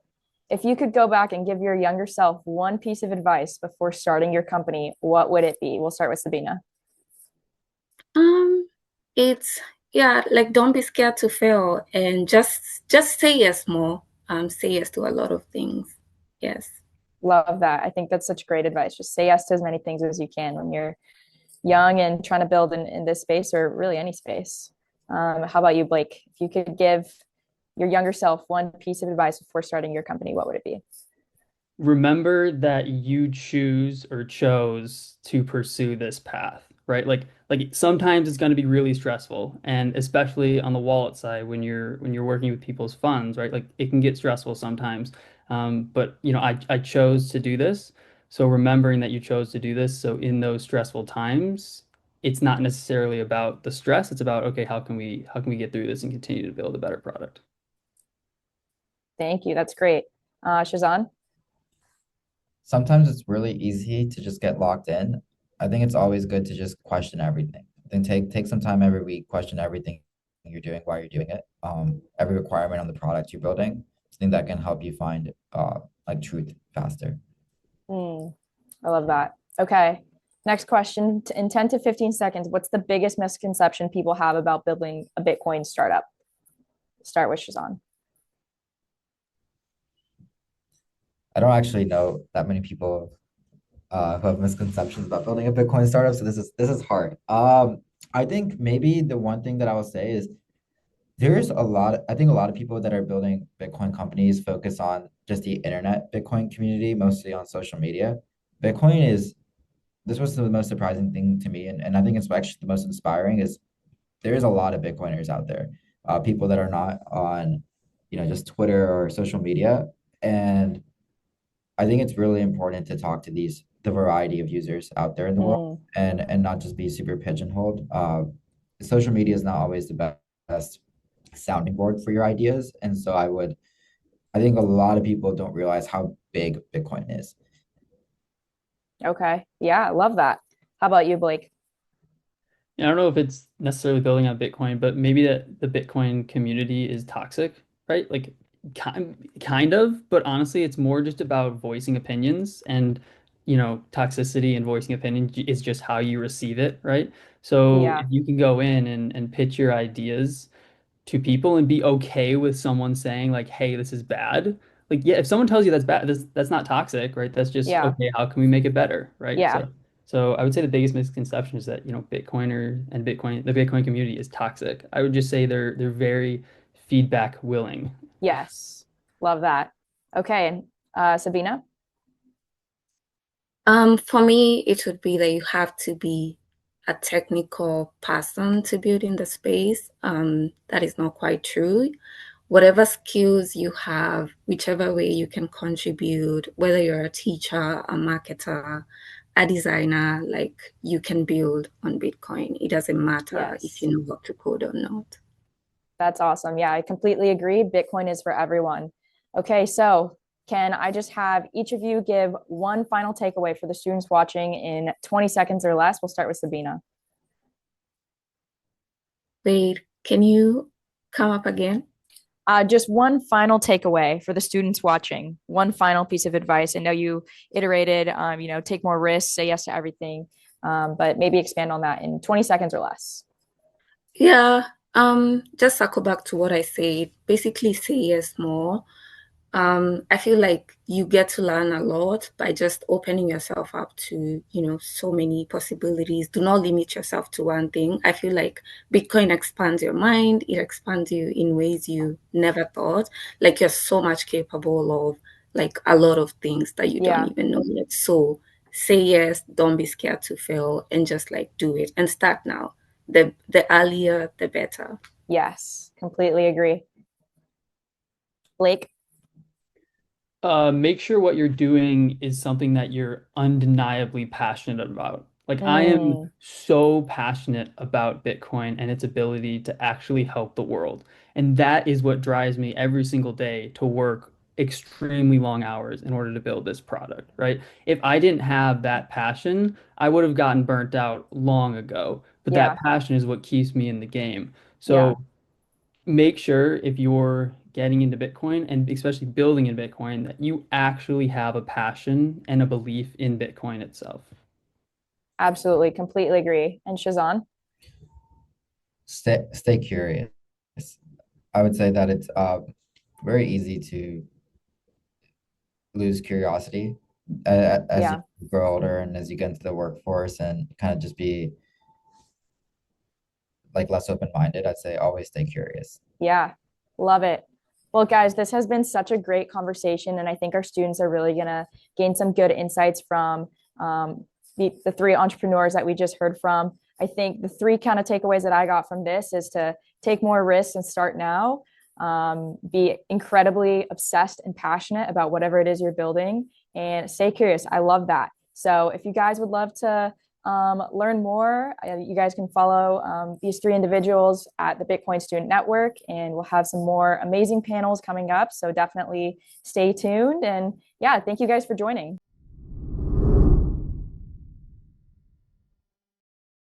Okay, welcome all guys.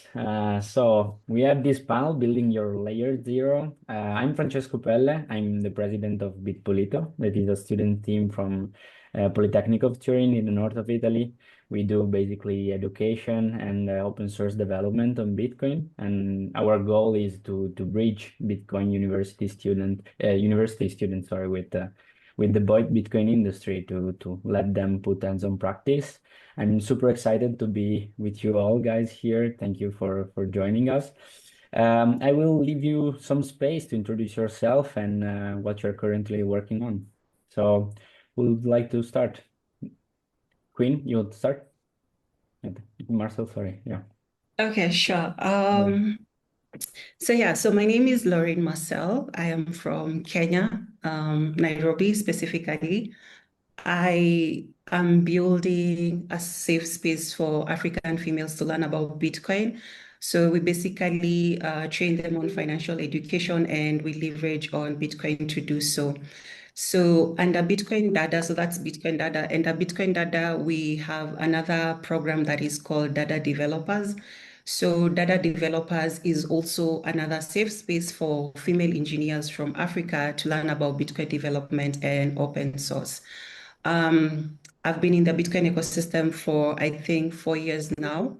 And yeah, going strong. Thank you, Marcel.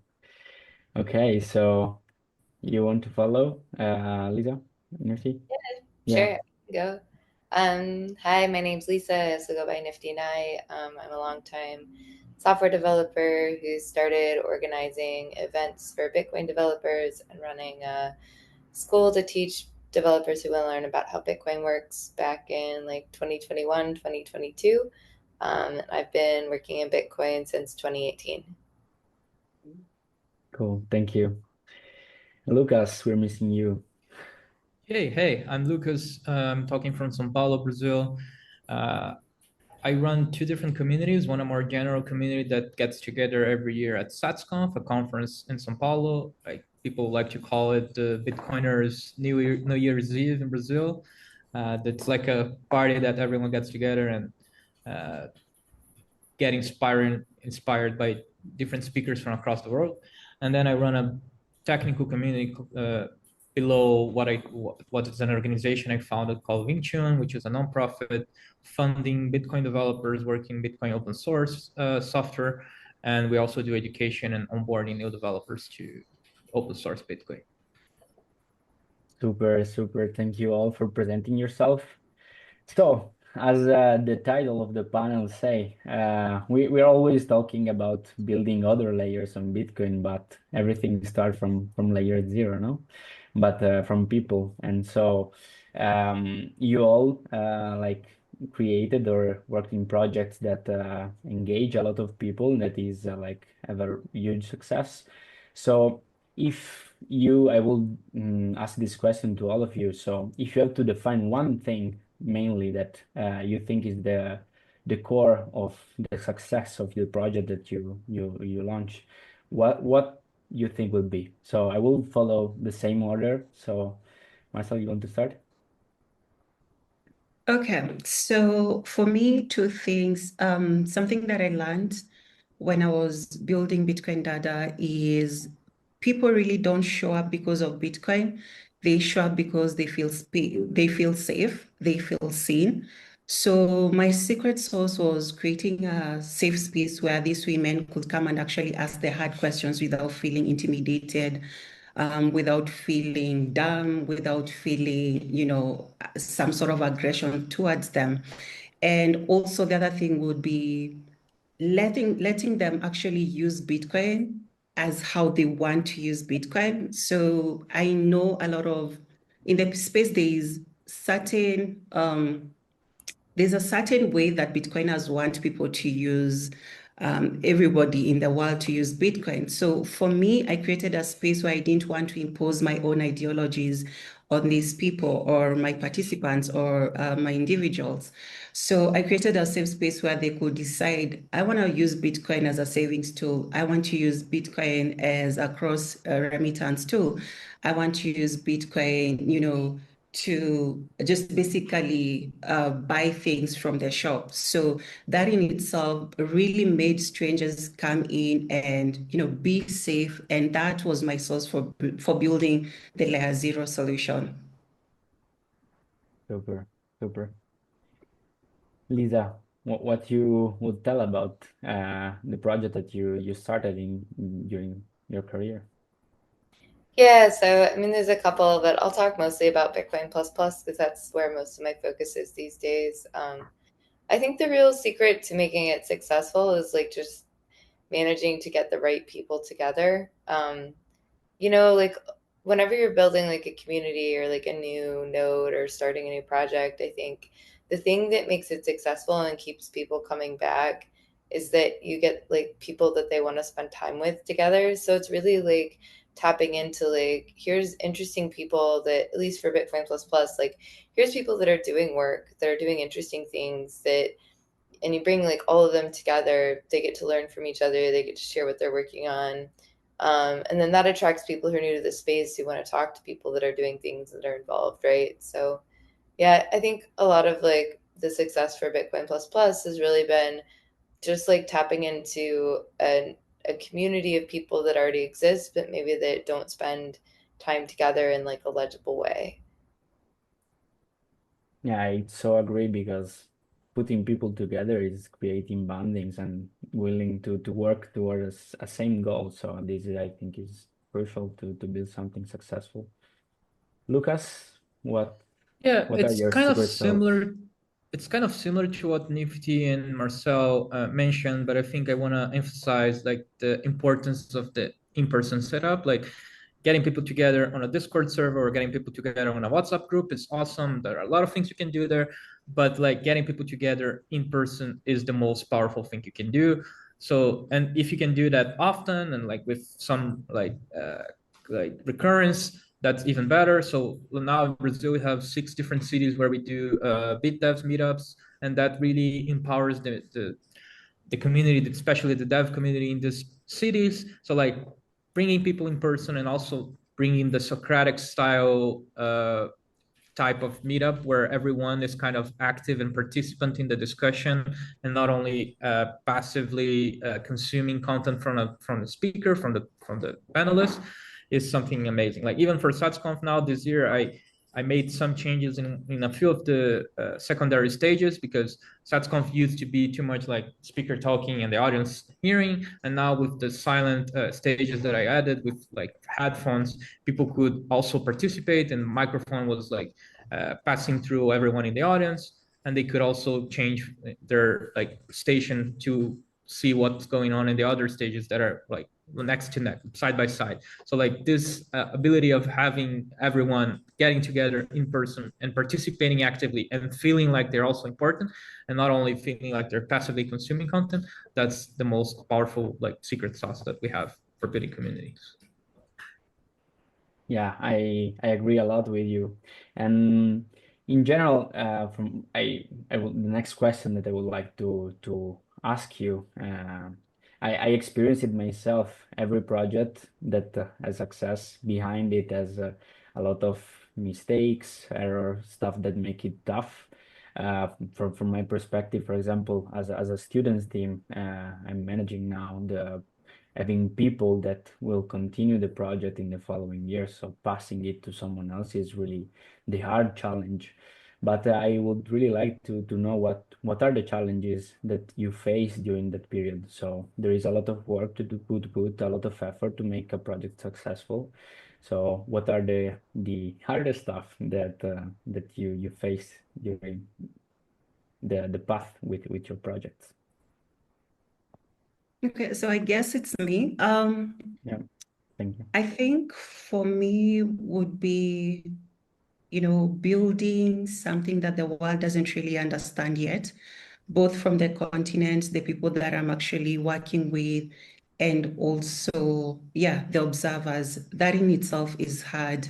Pouring out your resources, whether it's in terms of time, money, or emotions, and waking up every day just thinking, is it really worth it? But then what keeps me going is understanding that the work that I'm doing is generational. So every non-technical or technical female who goes through our program is one less person in a system that has already failed us. So that makes me understand that we as Bitcoiners or we as participants in the Bitcoin ecosystem, we are building a freedom infrastructure, and that in itself removes the option of quitting. So that has kept me going because, like I said, this is a generational thing. It's not just about us. It's about the people who are coming after us. Oh, absolutely. Lisa, what were the main challenges you faced? Yeah, I mean, so the events that I run are the events that we do are like, they're international, they're global, they're not always in someone's backyard. So I think one of the hardest things is getting people to say yes to showing up and committing. So like it's kind of like herding cats sometimes, especially with, people who work as software developers or programmers or live, in different places. Maybe they're used to participating online, but then getting them to say yes and coming and showing up, I think is definitely challenging. And then I think the other part of it, like for an event, is getting the word out to let people who are interested and might be interested and don't realize that it's happening, like getting the word out so people know that your thing is happening, and that the people that are able to like that are interested are able to like afford coming, making the time to make the trip, that kind of thing. So I think there's just a lot of real world logistics to bringing people together for real events that can be quite challenging, and a lot of them are frankly, like, as a person organizing the event, out of my control. So Absolutely. Lucas? Yeah, I think there are two main things that are that were issues for me in the beginning, and I think now that we're getting to a more mature stage, I think it's maybe these problems are even like normal problems that will disappear with time. So one of them is being a single point of failure of my community. Like, since maybe I had a hard time delegating or empowering the community to like help with the project and the community building. So that almost like burned me out. Like, I was working too hard and working too much to like keep everything like strong and together.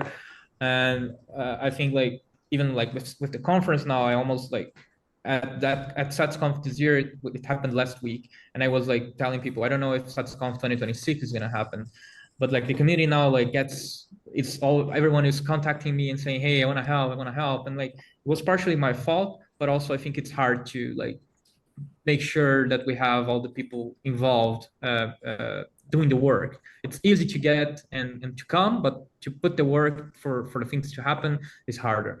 And then the other thing is how like you do a lot of small things that will only have an outcome after a long time. So there are a lot of people that are now success cases, and there are a lot of small things we did throughout time that in the like at the first look, it felt like they were really small things that didn't have an impact, but the impact sometimes is like long term. So it's difficult for you to show your sponsors, your donors, like the results of what you're doing, like in a small period of time. After 3 years now, after 3+ years now, we have a good, like, the results just show up. Like, people see the community in Brazil, the developer community in Brazil is like fostering like so many cool stuff. But in the beginning, like, it's a lot of small like ant work that you don't see the results right away.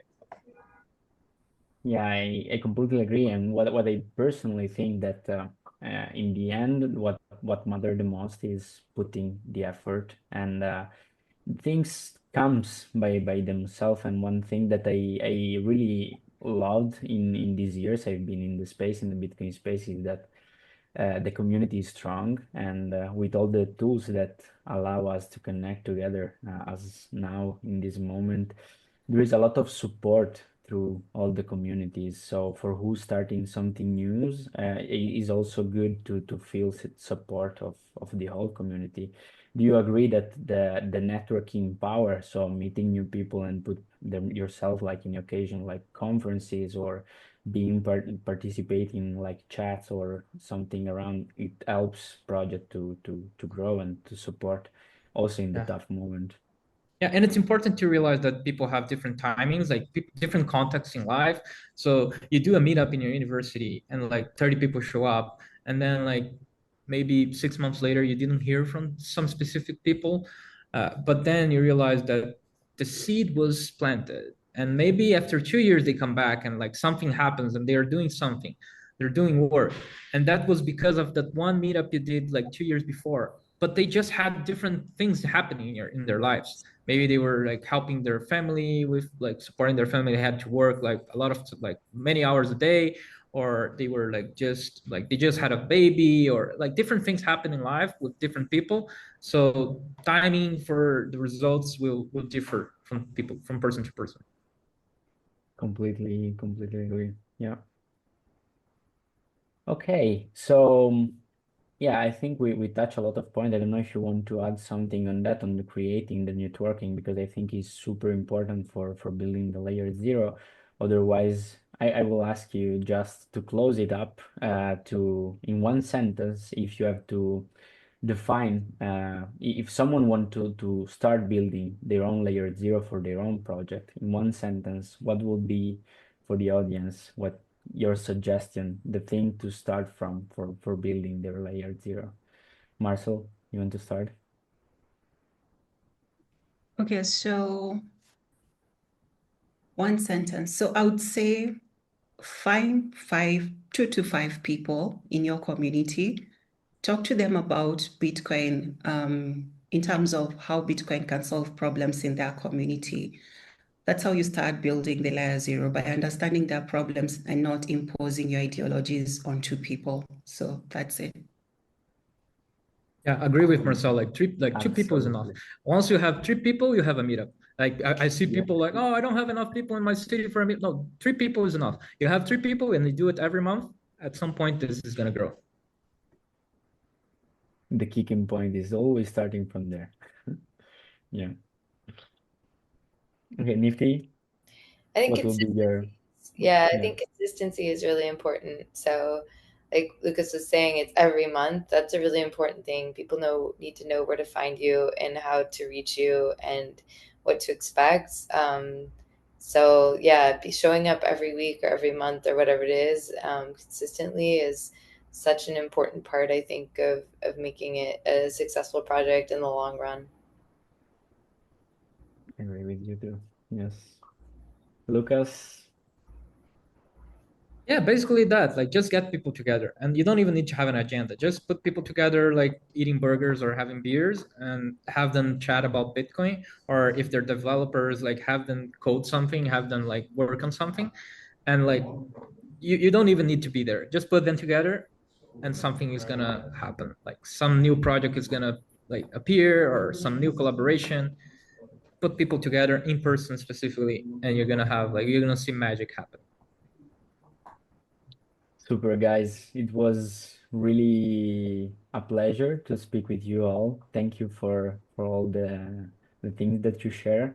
I will also make a call to action. So if someone is trying to build their own layer zero, reach out, and people is happy to help in the initial start. So yeah, thank you all, guys, and I would say good luck for all your project, and see you soon, hopefully.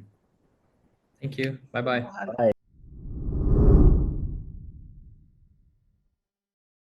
Thank you all for tuning into this panel. This is super exciting for me to be able to sit with these 2 incredible leaders, thought leaders and practitioners at the nexus of policy and Bitcoin. We have now David Zell, who is an incredible leader. More on that, on his long bio that I'm excited to share with y'all. And we also have Zach Cohen, who is also an incredible emerging leader in the space. And my name is Sal Pineda. I'm a researcher affiliated with Cornell University, exploring the nexus of Bitcoin, Bitcoin mining, and policy. As far as David Zell, David is a little bit of a long bio, but I think is meaningful if we read everything. David Zell is the co-founder and president of the Bitcoin Policy Institute, a nonpartisan think tank launched in 2022 that has become one of Washington's leading voices on digital asset policy. Under his leadership, BPI has grown from a small organization into a full-fledged DC institution with 12 full-time staff, an interdisciplinary network of nearly 24 academic fellows, and a reputation for shaping national debates at the intersection of money, emerging technology, and American competitiveness. BPI is known for publishing a pioneering proposal for a U.S. strategic Bitcoin reserve, elements of which were subsequently adopted in a presidential executive order. BPI's research and advocacy have been featured by the New York Times, Fox Business, NBC, CNBC, Politico, and The Hill. Now, BPI also convenes the annual Bitcoin Policy Summit, a highly recommended event for anyone that hasn't been there yet. I've been there twice and I love it. Bringing together members of Congress, software developers, SEC commissioners, CIA and State Department officials, business leaders, among many, many other stakeholders, to engage in dialogue on the U.S.'s relationships with Bitcoin and stablecoins. Most recently, BPI launched its Congressional Fellowship Program, placing subject matter experts on Bitcoin and emerging financial technologies directly in House and Senate offices. The organization's efforts have earned public praise from national figures, including Vice President J.D. Vance. So long bio, but I think it's significant to understand sort of the trajectory of BPI. And thank you, David, for being here. As far as Zach Cohen is an associate at the Bitcoin Policy Institute, where he leads the organization's digital media program and strategic partnerships while working across government affairs, research, operations, and development. He hosts a weekly podcast, highly recommended, not getting paid to say this, but I do listen to it, the weekly podcast, the Bitcoin Policy Hour, and has written for BPI and Bitcoin Magazine on Bitcoin regulation, strategic Bitcoin reserve, financial privacy, open source developer protections, and the US federal government Bitcoin policies. So again, just wanted to introduce to the audience, Zach and David, who I think we are lucky to have them in this space to help us sort of understand a little bit of what they are seeing in DC, why that's important, why we should care about it, and just sort of where Bitcoin fits in that conversation. So without further ado, let's get right into it. And thank you both for being here. And I would just love to, we have the audience is obviously the Bitcoin Student Network, so it's more on the younger side, and we'd love to get your perspective from, just a conversation from each of you as far as Bitcoin touches, for different things, right? Financial freedom, innovation, energy, privacy, and sort of long-term economic resilience. And I think that different students, different schools, different majors understand that in very different ways, right? And I think that decisions in DC can protect or undermine like many of those rights that I just mentioned. So what we'd love to get your perspective on why should anyone, particularly young folks, why should they care about Bitcoin policy in DC? We'd love to kind of spend a few minutes there each just to get that perspective with the audience. Sure. Well, I think at a high level, you care about Bitcoin policy, if you care about Bitcoin. And I think everyone should care about Bitcoin, particularly young people in the United States. At the highest level, I think most people understand why monopolies are bad. When there's only one game in town for a service or a good that you need, the producer of that good, the seller of that service, has no real incentive to look after your best interests because they know that you have to shop with them no matter what. The same is true at a more abstract level of the economy. When it comes to the production of money, this is a tool that we all use. Each of you are in school, presumably because on some level, you understand that your economic prospects are better off for getting a college degree or advancing in your educational career. But if the end goal that you're working toward, the accumulation of money, the ability to sort of store your wealth, do things with it, if the rules of that monetary system are monopolistic, that's probably a reason that you should pay attention. And I would sort of contend, in greater length that the rules of the money that we have are very bad. And in particular, they're very bad for young people who have few assets. They're very good for older people who own pieces of the economy, who own real estate. But yeah, the rules that are being made about the thing that you denominate your life's work in are happening behind closed doors in a monopolistic fashion in a way that you can't hold them those decisions to account or those decision makers to account. And so I think Bitcoin for young people is extremely important and is this asymmetric way of ascertaining control over this major facet of your life that you're otherwise kind of at the mercy of faceless bankers to sort of sort out for you. Yeah, I think that's all spot on. I definitely want to echo that. Also, thanks for having us all. Really excited to talk. I think to take it one level further here, thinking specifically about the student audiences, this technology is not just the technology itself. It's the whole industry and community that surrounds it. And I think that's an opportunity in and of itself for young people. I decided my freshman year of college that I wanted to go work in the Bitcoin industry. I was studying philosophy and economics. I wasn't sure exactly what I had intended to do with that degree.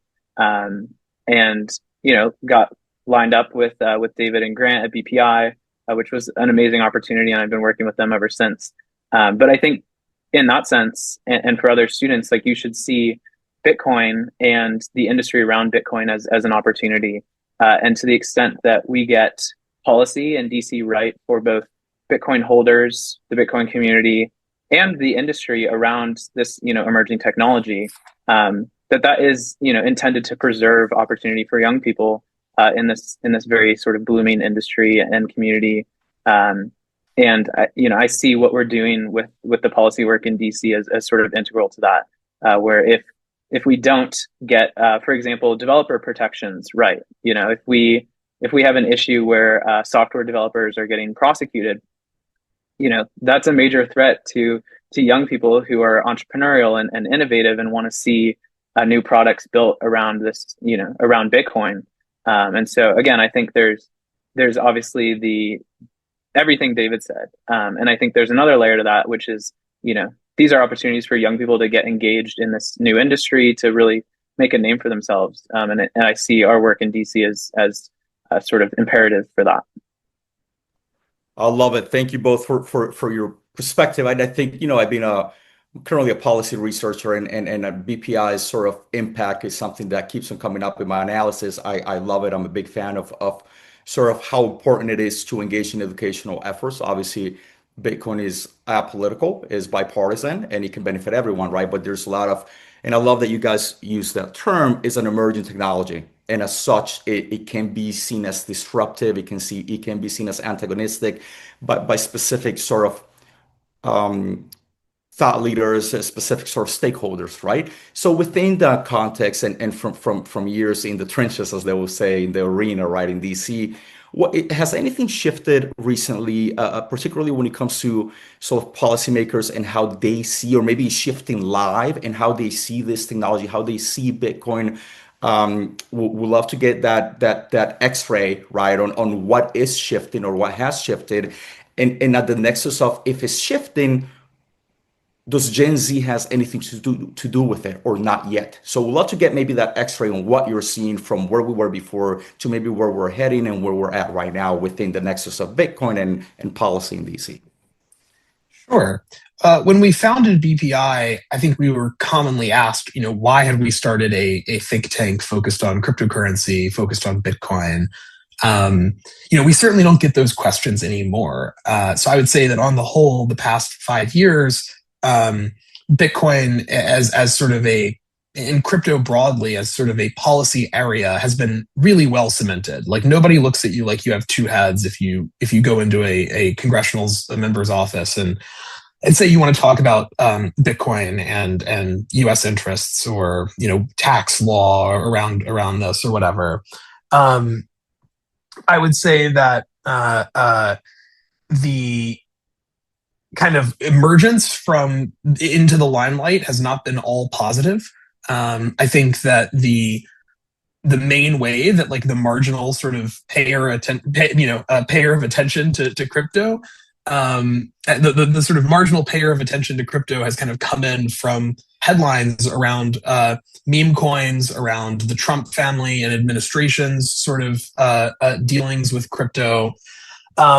And that's really not the best light, I think, to get an understanding of what's sort of going on here. So I think there's been not only like sort of a recognition that Bitcoin is legitimate and worth serious consideration, which we're thrilled about, but also a sort of growing politicization of Bitcoin, which I think is a bit unfortunate. And there is, I think, still immense work to be done to parse out for the leaders in our country sort of the ontology of Bitcoin and what sort of fundamentally separates it from cryptocurrencies writ large.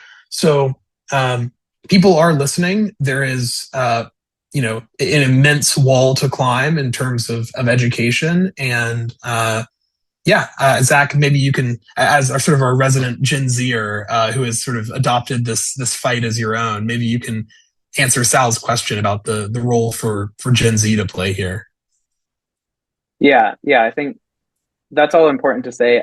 I was also just recently looking at some polling data. We worked with a polling agency called Signal in the lead up to the Bitcoin Policy Summit, and then our senior fellow Troy Cross has been working on the Nakamoto project for a while, and both studies actually did do a little bit of research on Gen Z adoption, and it is interesting. I think we hear a lot that there are particular elements of Bitcoin that resonate especially well with Gen Z, and not all of that is necessarily reflected in this data. And we'll be coming out with a blog post. I'm working with a fellow Gen Zer at BPI to summarize some of the results from those studies, just looking particularly at Gen Z adoption. But what is the case is that of all of the sort of demographics, like age-wise, that were tested, Gen Z does rank among the highest level of adoption among all the participants of these particular studies. And I think that is extremely notable, especially to the extent that these are young people who are potentially like new to investing, right? As opposed to baby boomers or people who are my parents' age, Gen X, I guess it is, who have spent 30 plus years investing. They know what to look out for. They see potentially see an asymmetric opportunity like Bitcoin and put some of their portfolio in it. I think the fact that Gen Z is at the highest level, being this new to thinking about their future and money, bodes extremely well for Bitcoin adoption in these younger generations. And I expect that we'll see a growing trend of policymakers taking notice of that. One thing David and I like to talk about all the time, and David, this is I'm going to steal these words from you, but there's a massive wealth transfer that's about to happen, right? We're about to see a massive transfer of assets from baby boomers who overwhelmingly support, sort of traditional financial assets, gold, for example, right?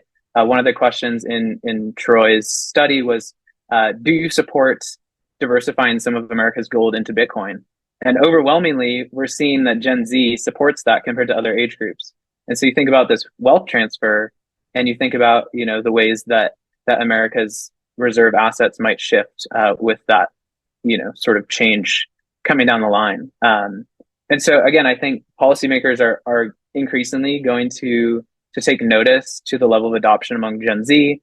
I'm sure that they already are, but I think that trend's only going to increase. And as we see Gen Z sort of, grow up, and we see Bitcoin grow up, I expect that Gen Z will really kind of lead this shift in assets that we hope to see over the next 10-ish years. I appreciate those answers. And, having been a founding member of the Cornell Bitcoin Club up in Ithaca, New York, so almost upstate New York, one of the questions that I got, my focus is sort of policy, sort of that type of framework. And I remember folks saying, I'm in Ithaca, what can I do to help for, advancement, adoption? How can I engage folks in DC? How can I make sure that my protections for the right to self-custody, the right to transact, right, are protected? I'm here, I'm a rising sophomore, I can vote, but I have 2 more years here. So within that context, and consider our audience is students, right? The Bitcoin Student Network, if Congress ultimately responds to local voices, right, whether the senators or House of Representatives, they ultimately come after winning elections in their state, whatever that might be. How can young people influence sort of state, city level conversations that ultimately shape federal decisions? We'd love to get your perspective, right? And that's sort of the perspective of the ethos of Bitcoin. Like, what are some practical entry points that we can kind of, connect with the audience and say, hey, listen, I get it, you might be a sophomore or junior, somewhere far away, but this is what you can do. We'd love to get some practical steps from you both. Yeah. I in a sort of roundabout way, I think one of the best ways that, like to your point, if you're a young person in a small town, you're not in DC, I think one of the clearest ways that you can sort of advocate and sort of affect change is really just by onboarding merchants and users. Something that I did when I was in college, we'd go to the bar or whatever, and I just refused to use Venmo as like a rule. You want me to pay you back for dinner? At the time, I think I was using Strike. So I was like, you have to download Strike. And it's like, why? And it's like, I don't know. Do you really need to know why? Like, do you want your $20? Like, you can withdraw it, but like, I'm going to pay you in Bitcoin. So you don't have to be like a social terrorist like me and just force all of your friends to download, Bitcoin wallets. But I think it really is stuff like that moves the needle. And especially with the announcements from Block and Cash App last week, where now, millions of merchants who are using those Square card readers, they now have the option to accept Bitcoin payments, where if the merchant isn't interested in holding Bitcoin, they can just take the money and it's just Bitcoin is the settlement layer. So USD to Bitcoin to USD. they can also save some of those proceeds in Bitcoin. But those merchants have to turn that on. And so when you look sort of just broadly at how political power in the United States is accrued, it is often by, sort of building big tent coalitions. And so, if you can get the merchants in your neighborhood and your community to use Bitcoin, then all of a sudden, you can go to your elected officials and say, half the businesses in, the largest city in your state are using Bitcoin daily for payments. So I would say, like, it's not just like going and putting on a suit and going and talking to lawmakers.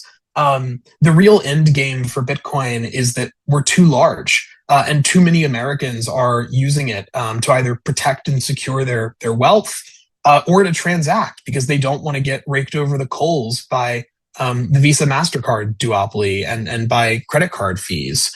So I think, if I'm 19 and in a small college town, I think step one is I'm going to go print off those materials from Block's website, and I'm going to go shill every single merchant that I shop with and say, if you want my beer money, you're going to have to turn on Bitcoin payments, or I'm going to go to the guy next door who will take my Bitcoins.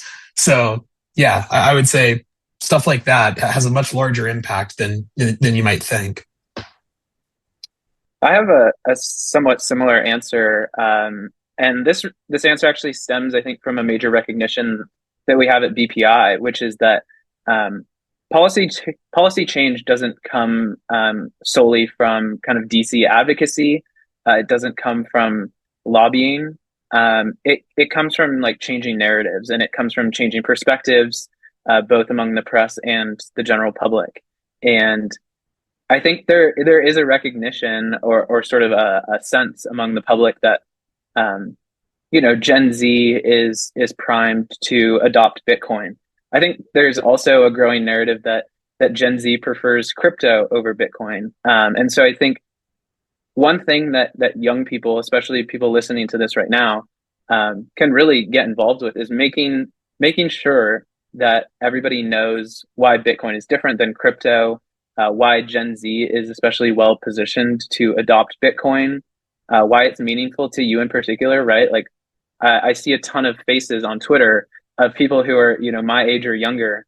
And those faces typically, get a lot of attention, right? People see young people coming to this technology, feeling hopeful about their future, and they resonate with that. Because I think that's largely what this project is about.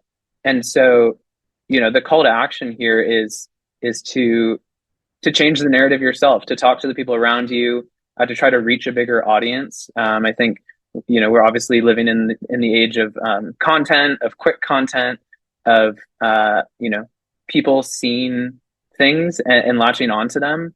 And I think Bitcoin doesn't have a PR department. We are Bitcoin's PR department.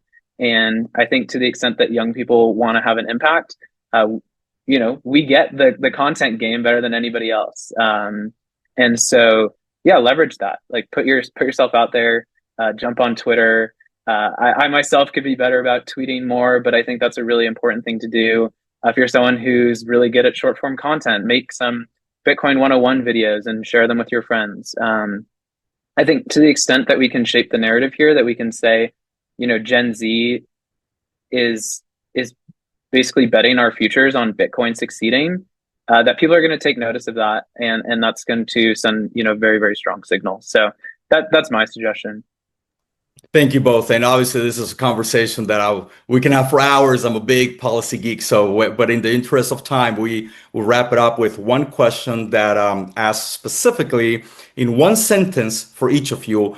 In one sentence, what role do you expect Gen Z to play in shaping Bitcoin's policy future over the next 5 years? Just one sentence. And obviously, we're grateful to the Bitcoin Student Network for sort of supporting this and being the audience and the Bitcoin Cultural Hub for powering this. So shout out to Kyle and Sean for it. But let's finish with that one sentence, each of you, please. That by virtue of widespread adoption among Gen Z, this age cohort will be the group of people who cement the majority of the American population as Bitcoiners, and in turn make it politically infeasible to attack or ban. Yeah, that's well said. I think to just reiterate the previous comments that I made, Bitcoin is an opportunity for Gen Z to make our voices heard and to have a real impact on our future, possibly more than any other institution that we interact with on a daily basis. And it is incumbent upon all of us to both use Bitcoin, talk about Bitcoin, and make sure that policymakers know that Bitcoin is sort of embedded with the ethos of Gen Z. It's embedded with our futures, and we care deeply about Bitcoin. And like David said, we need to make it infeasible for policymakers to attack Bitcoin, because it is just a part of what we do. So I'm curious if you have one. I think that Bitcoin is the future and Gen Z is the future. Therefore, Bitcoin is going to win and is already winning. That will be my last one. I think that in general, this is exactly what we need, the conversations we need to have. Again, thank you to the Bitcoin Student Network for participating as an audience, Bitcoin Cultural Hub for sponsors, supporting this and sponsoring. Sean, shout out to you for all the support and helping making this happen. And Kyle as well for helping lead this. So thank you both. I hope the audience enjoyed this. And if they want to find you all or connect with you, what is the best way for each of you that the audience can connect with you directly? Please share that. Yeah, so we both have profiles on the BPI website, which is btcpolicy.org. You can find our emails and Twitter accounts there. And yeah, Saul, thank you for moderating here. That was wonderful. And yeah, just Bitcoin is hope. We love to see Bitcoin succeed. So thank you very much. Thank you both. Have a good day.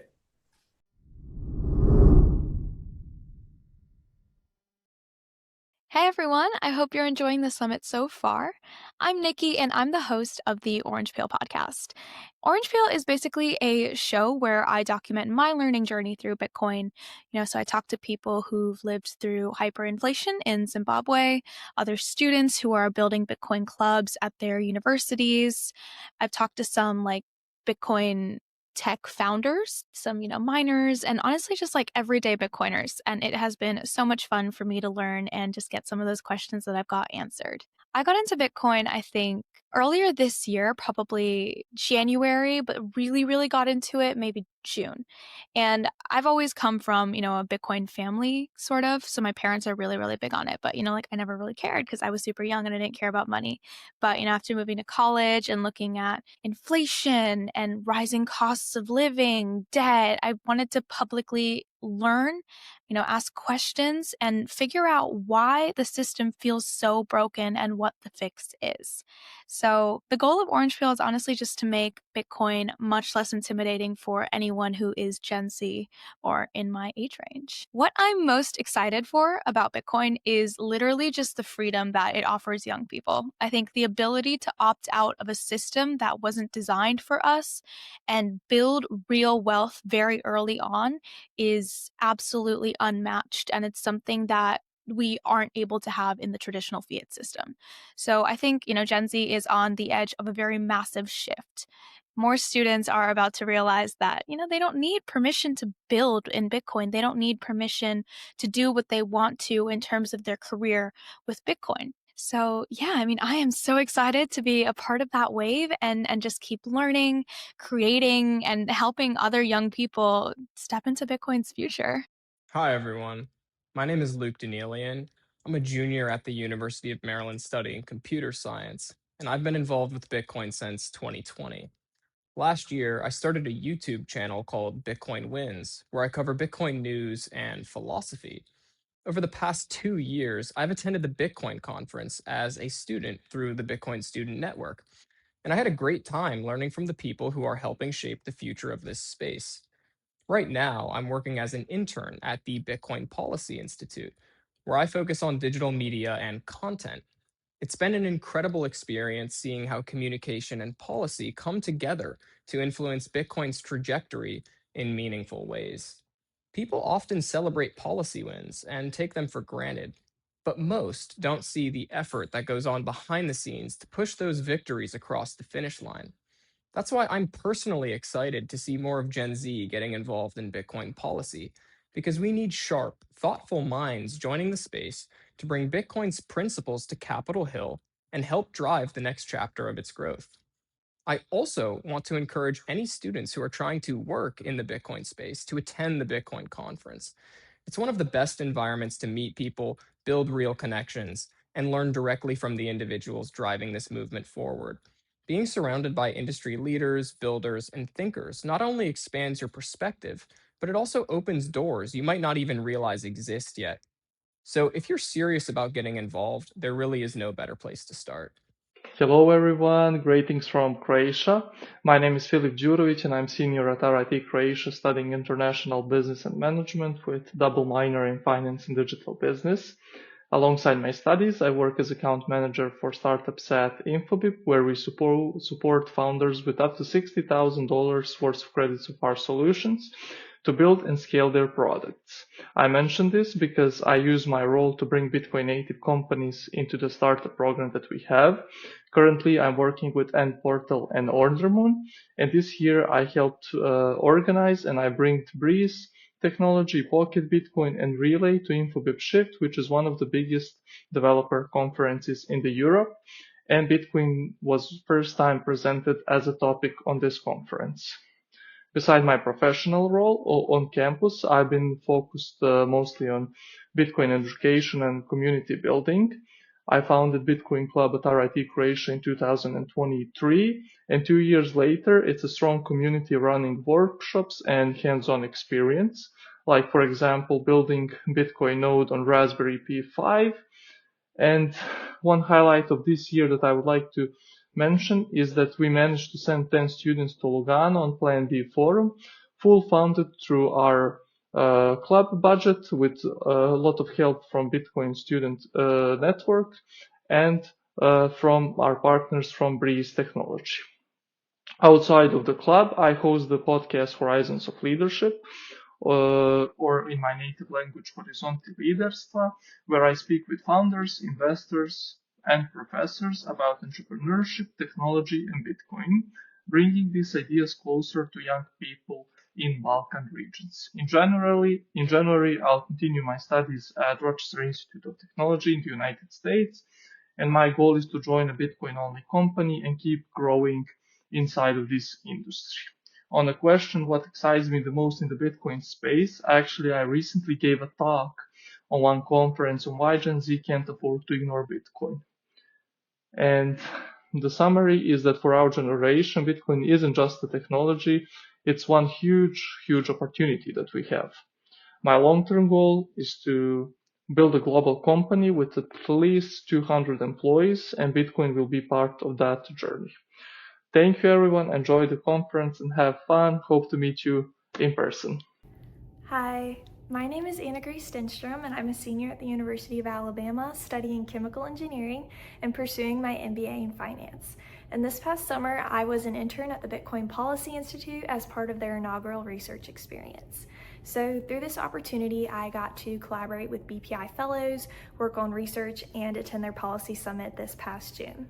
So my research project idea kind of came from the fact that I was really interested in seeing how Bitcoin could be incorporated into traditional finance models. So my project works on expanding investment options for 529s, which 529s are the primary tax-advantaged college savings vehicles.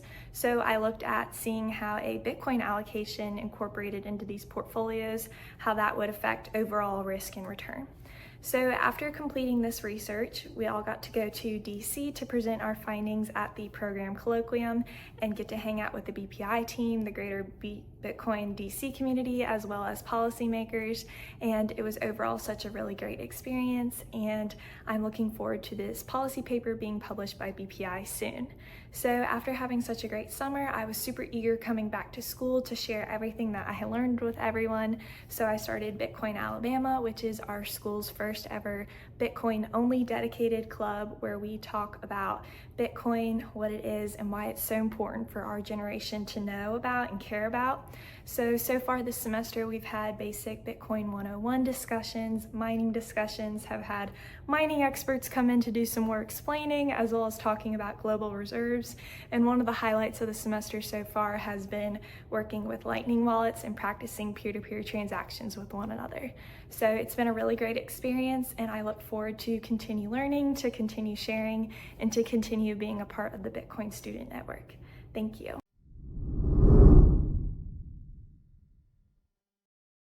Hello, welcome Jonas and Ishana to the BSN Summit. Thank you for joining us today. Thanks for having us. Thanks for having us. My name is Matthew, and I'm going to be walking us through this conversation today about students getting involved in Bitcoin development and all of the learning resources available to them. So I'd like to begin with each of you to give a brief introduction about yourself and what you work on in Bitcoin. And I'd like to begin with Ishana, as I've heard that you're the youngest ever Bitcoin developer and contributor. So please go ahead. Yeah, sure. So I got started with Bitcoin in 2022 when I went to the BitDevs in New York. And so that's when I sort of started contributing to Bitcoin Core, and I met a bunch of the contributors who were super useful and helpful in sort of getting started in sort of a complicated project. And I began working on like test cases and the more wallet side of Bitcoin Core. And then, so I've been sort of working on that for the last 4 years. And then I also did research at a few places, particularly on like wallet privacy related things. Very cool. Thank you. And Jonas? Sure. So I'm Jonas. I'm the CEO of Chaincode Labs here in New York City, and we are a research and development shop. No product, no revenue.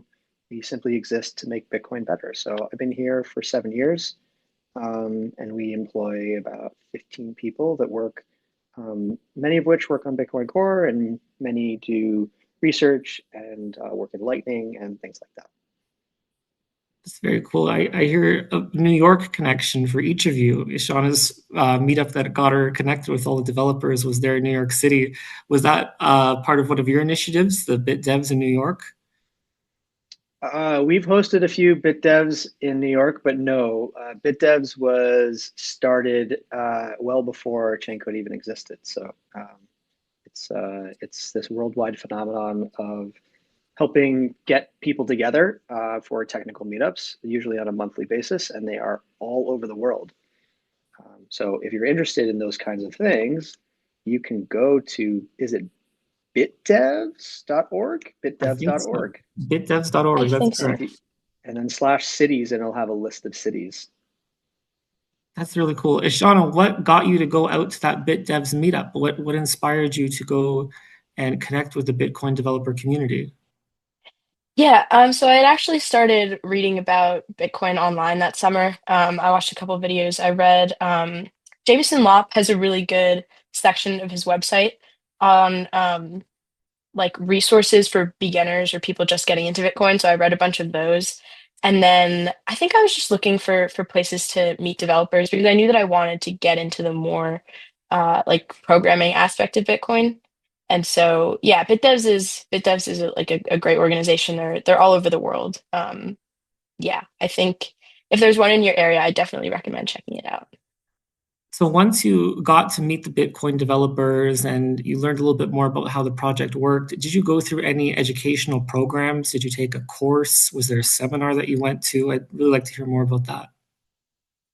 Yeah, so there's actually a couple things. I think the first thing that I did was I read Mastering Bitcoin by Andreas Antonopoulos, which is a really good book. I think the third edition recently came out, but I know that it's available online on GitHub for free, which is just like a great resource. And then I also, Chaincode has a really good seminar on learning like Bitcoin protocol development. I think it was 5 weeks. And Jonas, that's still running, right? Not quite, but I'll talk about what we do have. Okay, cool. I know that the resources are online, and so like going through those were super helpful, and there's great questions and stuff. Wow. So, Jonas, what's changed since Ishana began in the program? But how has the program evolved?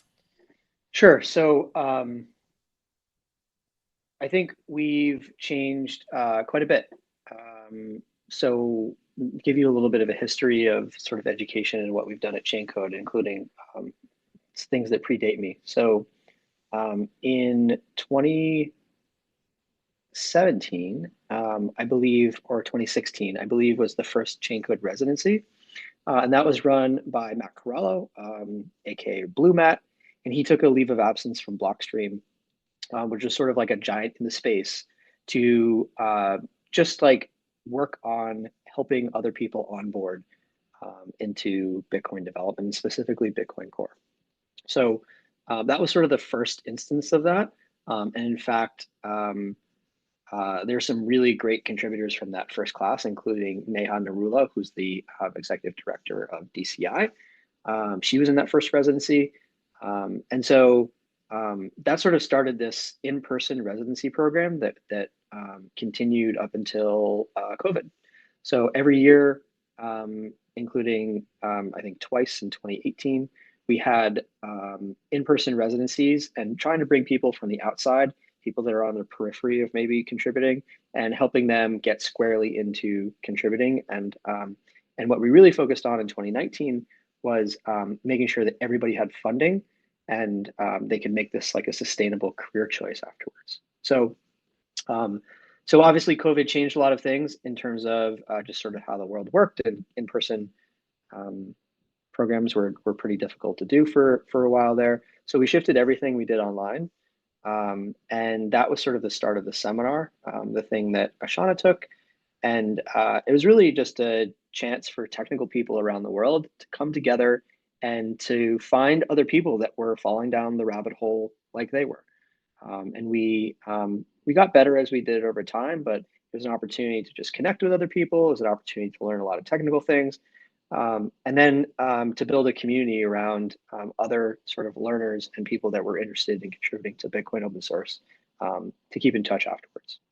So we did that for a few years.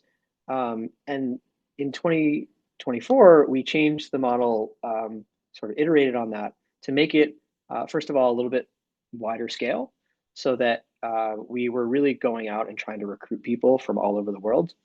And then really like making sure that it was squarely not for just people that were trying to level up, but really that people that wanted to make Bitcoin open source like a career choice for them. So we called it the Start Your Career in Bitcoin Open Source program, because we wanted to be very clear what you're signing up for. And we've done that the last 2 years, and we'll be doing that again in 2026. And that's really like where we've shifted most of our energy in terms of trying to find outside contributors like Ashana, and giving them sort of pathways and onboarding structure so that they can be squarely sort of inside the circle of what they understand, how they can contribute, what kind of projects are available, what does onboarding look like. Cool. And that's the BOSS program. This is the same program. Yeah, so I'm trying to make BOSS a thing. I think it's an awesome acronym, Bitcoin Open Source Software. I'd like everybody to call it BOSS from here on out. Thank you for your attention to this matter. Very cool. Something that really caught my attention as you were sharing the history of the program is how the program guides a student to making their first contributions. I know that with Bitcoin, there's a lot of different open issues. There's many different moving pieces inside of the project, and getting somebody onto a specific part can be challenging. I'd like to hear from Ishana about her first contributions to Bitcoin. How long was it from when she first went to that meetup to moving forward and making that first contribution? And yeah, go ahead. Yeah, this is definitely an interesting thing to think about. Let's see. I think I went to the first meetup August of 2022, so that's when I first started. That was like my very first introduction to Bitcoin Core and such. And then I believe my first contribution was like April or May of 2023, and it was a bug fix. So Bitcoin Core like specifically has this really good thing called like good first issues. So it's just like small like bugs that can be fixed or features that can be added that aren't too difficult, but still useful to the project. And they're a really good way for people to make their first contribution. And yeah, so it actually wasn't too much time between when I first started going to BitDevs and um, made my first contribution. And oh, I guess also for context, I'm currently a freshman at MIT, and so I was in high school during this time, and so I was able to still like do high school stuff and also be working on Bitcoin Core like on the side. That's really cool. You didn't have a set boss. You didn't have to answer to one person. You got right into that decentralized work structure. Yeah. It's interesting to think about in hindsight because it didn't really occur to me that that's not how most programming jobs work. So yeah, so that might be something that I'll have to get used to in the future. But I was really grateful to not have to do that. You can just you can really just do things in Bitcoin. Um, yeah, so I think that's really cool. I'm interested to hear how the channel of communication opened between you and other people working on your area of contribution. Was it in the GitHub repo? Did you go onto IRC chats? Did anyone pair you up? Did anything like this happen? Yeah, so I think a lot of so I just like meet developers at BitDevs, and then they'd introduce me to other developers, and yeah, a lot of it is in GitHub too. I think it's a really sort of fun experience to be working with people in GitHub and reviewing each other's code, and then you meet them at a conference, and it's like, oh wait, I actually do know you from GitHub, and yeah. So I think largely that, and also IRC meetings. So there's this thing called the Bitcoin Peer Review Club. So that's like also a really good way to meet other Bitcoin Core developers. Very cool. Now, Jonas, it's been 2 years with the new model of the program. Do you have any insights you can share about the journey of a user from when they first sign up to the program to making their first Bitcoin Core contributions? Sure. And just to be clear, so Bitcoin Core is just one project, and it's part of a larger Bitcoin open source ecosystem. So when I think about Bitcoin open source, it's not specifically Bitcoin Core, although that is sort of like what people think about, when they're thinking about sort of the ecosystem at large.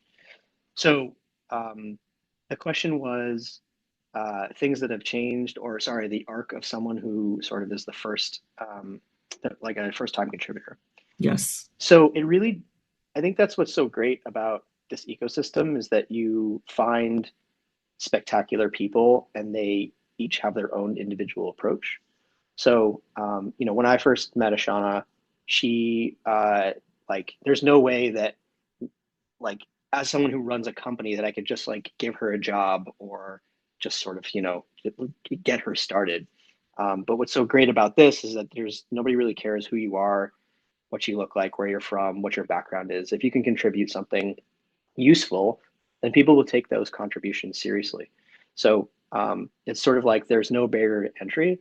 And that means that if you come in through a program like I described, then you have some structure, and it's sort of like, maybe there's some crumbs that you can follow to be, your first open source contribution. But there's so many other people that have come in so many other different ways that I don't want to put that approach on a particular pedestal. While I think it really works, there's people that just show up, and they have been, since the beginning of Bitcoin and since open source generally, that just find ways to contribute, and then they do more and they do more, and then they find other people that value those contributions who are willing to help them. I think people are surprisingly nice generally. Not maybe what you'd find on Twitter, which is not, I think, very good representation of actually what Bitcoin development is like.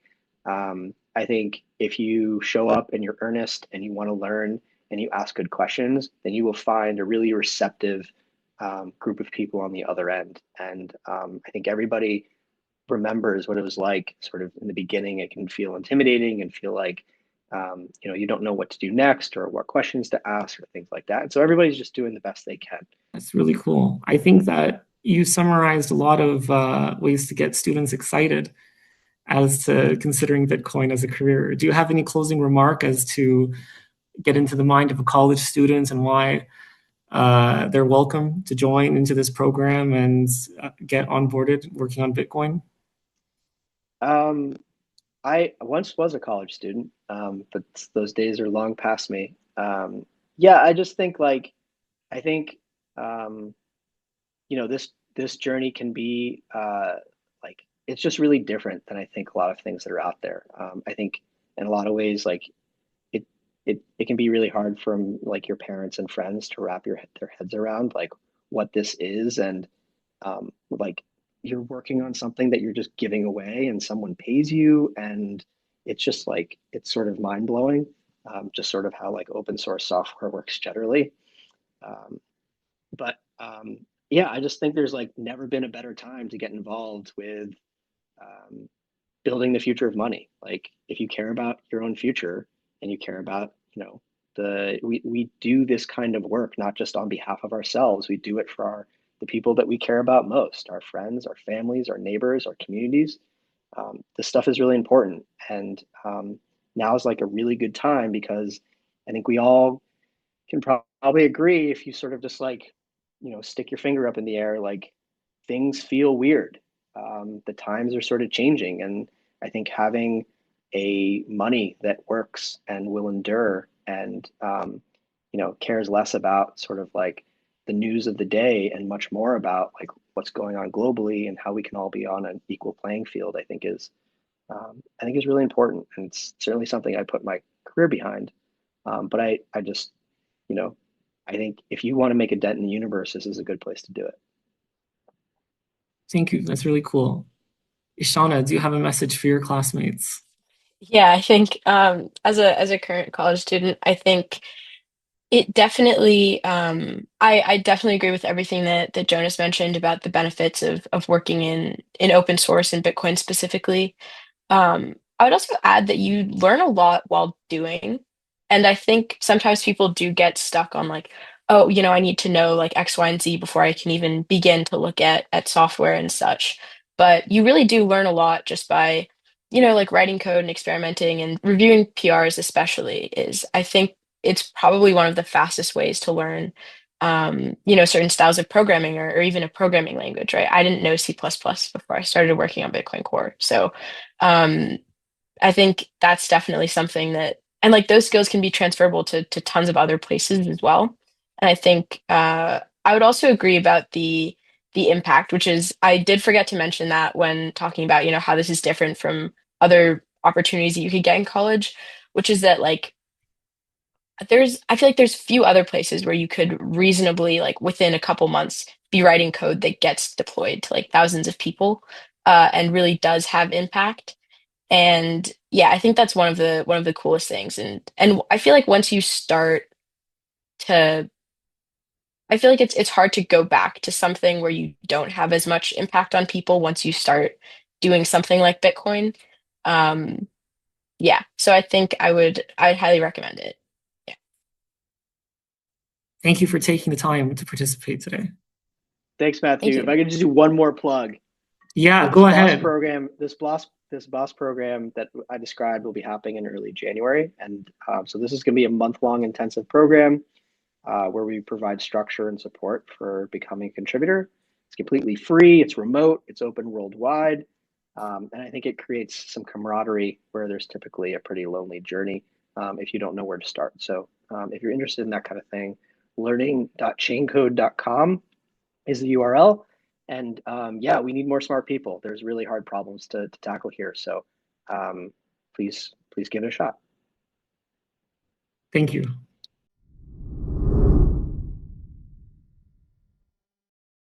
Well, good afternoon, everyone. It's so great to be here with you all. Earlier today, we were talking a lot about the academic case for Bitcoin, and now we're going to step one further, and we're going to talk about the value of doing this type of Bitcoin research.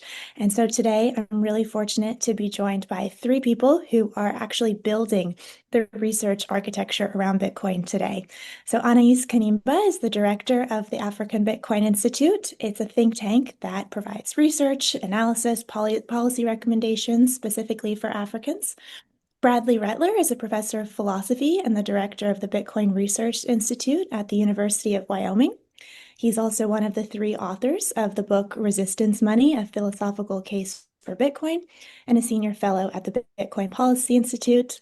And Troy Cross is a professor of philosophy and humanities at Reed College, co-founder and chief editor of the Nakamoto Project, and a senior fellow at BPI as well. And my name is Ella Huff, and most relevant for this panel, I'm a junior fellow at the Cornell Brooks Tech Policy Institute. So thank you all for being here. It's an honor to have this chat. And I thought maybe, we just start right at the heart of this topic about research and turning it into impact and begin with what is the value of Bitcoin research? Why are we even doing this? And Bradley, I might turn it over to you to begin us as the director of the Bitcoin Research Institute. Sure. I think that people look to journalists and academics for information about Bitcoin because they're outside of the industry and thus are seen as not having a profit motive that would muddy the waters with respect to motivations. And so it's incumbent on academic researchers to supply the relevant information to the public and to journalists. And so far, I don't think that those constituencies have gotten an accurate picture of Bitcoin from the information that they've been given. And so I think it's our job as people who understand Bitcoin and care about it to provide them with that information. Certainly. And Anais, how about for you? What is the value of Bitcoin research? I think it's very important for people to understand how Bitcoin helps people and how it's used. And I think we've been seeing a lot of theoretical discussion on Bitcoin, but being able to demonstrate the adoption of Bitcoin in real life from real empirical studies and not just kind of ideas is really important, and specifically in the context of Africa, where we've seen a lot of development and use of Bitcoin in a way that you don't necessarily see in the West. And so for us at the Bitcoin Africa Institute, we really want to be able to shape the narrative and help people understand how Bitcoin is actually used by the everyday people. And that story is missing, and it has to be done, of course, in an independent way, like Bradley said, from a perspective of not somebody who's trying to push the Bitcoin, but for people to understand, from a perspective, people need to understand how Bitcoin can actually help and how it's used. And so this is where I think Bitcoin research is really important in this time and age right now. Yeah. And Troy, at the Nakamoto Project, you do similar work as Anais, but for you, what's the value of Bitcoin research, both in your, work as a professor, but as well at the Nakamoto Project and BPI? Yeah, I would say first and foremost, Bitcoin is just a phenomenon that's changing the world, and it challenges a lot of existing theories. And the primary value of the research is just understanding reality. What is the world that we are living in, and what is it going to look like in the future? So just like your most basic desire to know and understand is the value of the research. And what's interesting about Bitcoin is that merely the desire to know kind of gets you pigeonholed as a shill or an advocate or a critic. And so it's really hard to just understand what it's actually doing, as Anais said, because some people are going to get rich if the story is good, and other people are going to lose reputation points if it does succeed. So the simple act of curiosity is difficult when everybody is bought in or bought into Bitcoin hate. So I think that's the kind of profound and rebellious act. It's simply being curious and desiring to know and using your disciplinary expertise to understand a phenomenon that, whether you like it or dislike it, is impacting reality across a number of dimensions. And Anais, maybe on this note of, the simple act of curiosity being difficult, where do you see research institutions most overlapping in mission, and where do you think they intentionally diverge? That's a good question. I think, first of all, I'm really excited to see the growth of different research institutions coming up because it demonstrates kind of this curiosity of people wanting to understand. And so where I see commonality is being able to tell the stories again, being able to make people understand, make it tangible, and to see the use of what it was meant. And each institute is looking at different angle, different dimension, and each dimension deserves a little bit of deeper insight. And it goes back to the usability of Bitcoin and where it's success, when it's not successful, and allow people to understand the challenge there. So these challenges can either be fixed or put people in a perspective where they have to rethink and reshape their thinking behind it. And so, you'll see that with the work they're doing at the Bitcoin Policy Institute in the United States is really geared toward a place where you have a lot of information already about Bitcoin. And then what do you do with it from a policy perspective? How do you educate policymakers on this in the United States, knowing that the United States is a leader in terms of policy around the world? And you look at the work that Africa Bitcoin is doing, our environment is a bit different. We don't have that empirical research to begin with. Those stories are not there. The studies are not there to base policy as forward as they are doing in the United States or in the United Kingdom, for instance. So our work is really to go back to the basis, and start gathering this information, start looking at all these individuals who are working in different aspects of the Bitcoin ecosystem, looking at the challenges that they're solving, and being able to demonstrate that to I think from an academic perspective, but also to the broader community. And from that perspective, from this evidence that we can gather, then we can start having this type of discussion perhaps they're having in other places around the world. So I think these institutions are looking at their specific environment and the specific need that they have to serve. But the main goal that we are working toward to is helping people understand this and making it tangible, understanding what it makes, understanding how it makes sense to us, but also to the rest of the world. Yeah, no, that's great context. And thank you all for establishing the why of Bitcoin research and now digging more into the how. Troy, you spend a lot of time connecting researchers across countries, disciplines, institutions.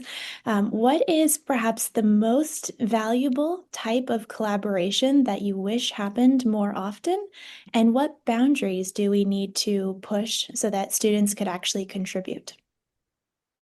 That's a great question. I've found disciplinary boundaries to be challenging.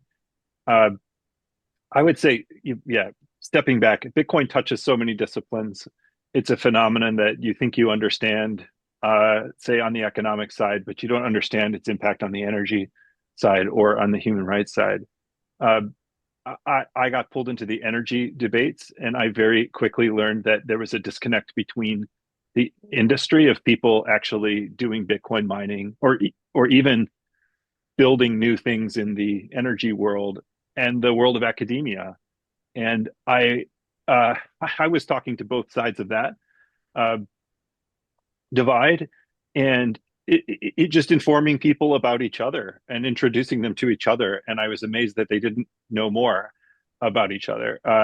We had sort of a premier researcher in the energy field who didn't know that Bitcoin's issuance halves every 4 years, but was saying lots of negative things about it in the New York Times based on it sort of growing forever.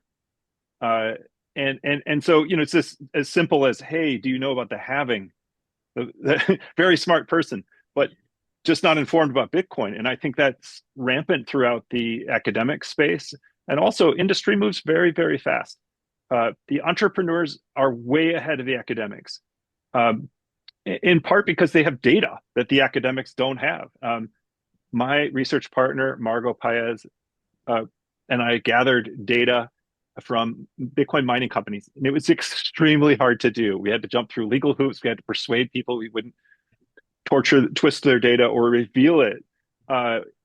Given how difficult it was for us to find the data, I don't blame the academics for being out of touch. They just don't have any data, so they're left in an echo chamber. Yeah, most valuable thing I discovered as an academic was that if you're studying some part of the real world, you got to get out there in the part of the real world that you're studying, and talk to the people who are at the forefront of it. On the flip side, entrepreneurs are always selling, and so you can't really trust them. They always have a pitch deck full of promises that are designed to raise money from VCs, and so you've got this dual problem of academics being uninformed and lacking data, and also being trapped in a kind of ideological silos, and real world entrepreneurs being tight with their data but big on promises. And so I think there's a real role for students to step into this gap. Like, you might think I'm just a student, well, talk to people. You'll be surprised who will talk to you. I got my entire Bitcoin energy education through people reaching out to me or me reaching out to them on Twitter. And you can actually make some of these, you can actually cross some of these divides. Oh, that's nice. And so, Brad, Troy was just mentioning maybe a lack of data sets or a formal way to perhaps find good resources. And I'm curious, as the director of an institute, how do you evaluate what good Bitcoin research looks like and help your students do good Bitcoin research? Are there any standards or methodologies that you think we should start adopting? It's nice to be a philosopher at this time because we don't need data. We just need our own thoughts and some principles and some arguments. So it almost had to be maybe philosophers that broke ground in this academic Bitcoin work. I'm not sure about general principles or methodologies or approaches.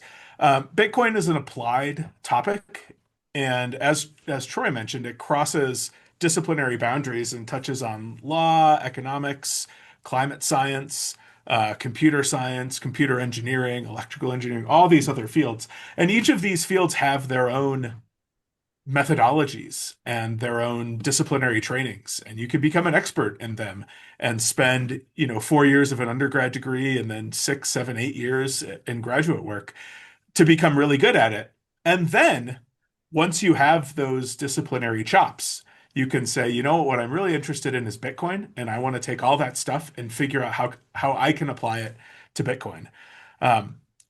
So I think it's important to, on the one hand, have those background abilities to be able to apply to your Bitcoin work.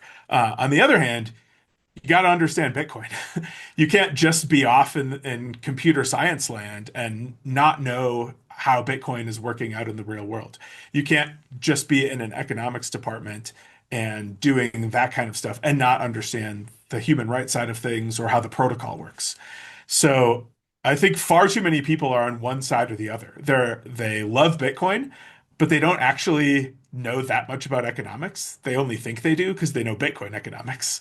On the other hand, you've got economists who think they understand Bitcoin and can apply their work to Bitcoin, and they don't because they're missing some key aspect of Bitcoin, perhaps that about the protocol or about its actual use in the real world.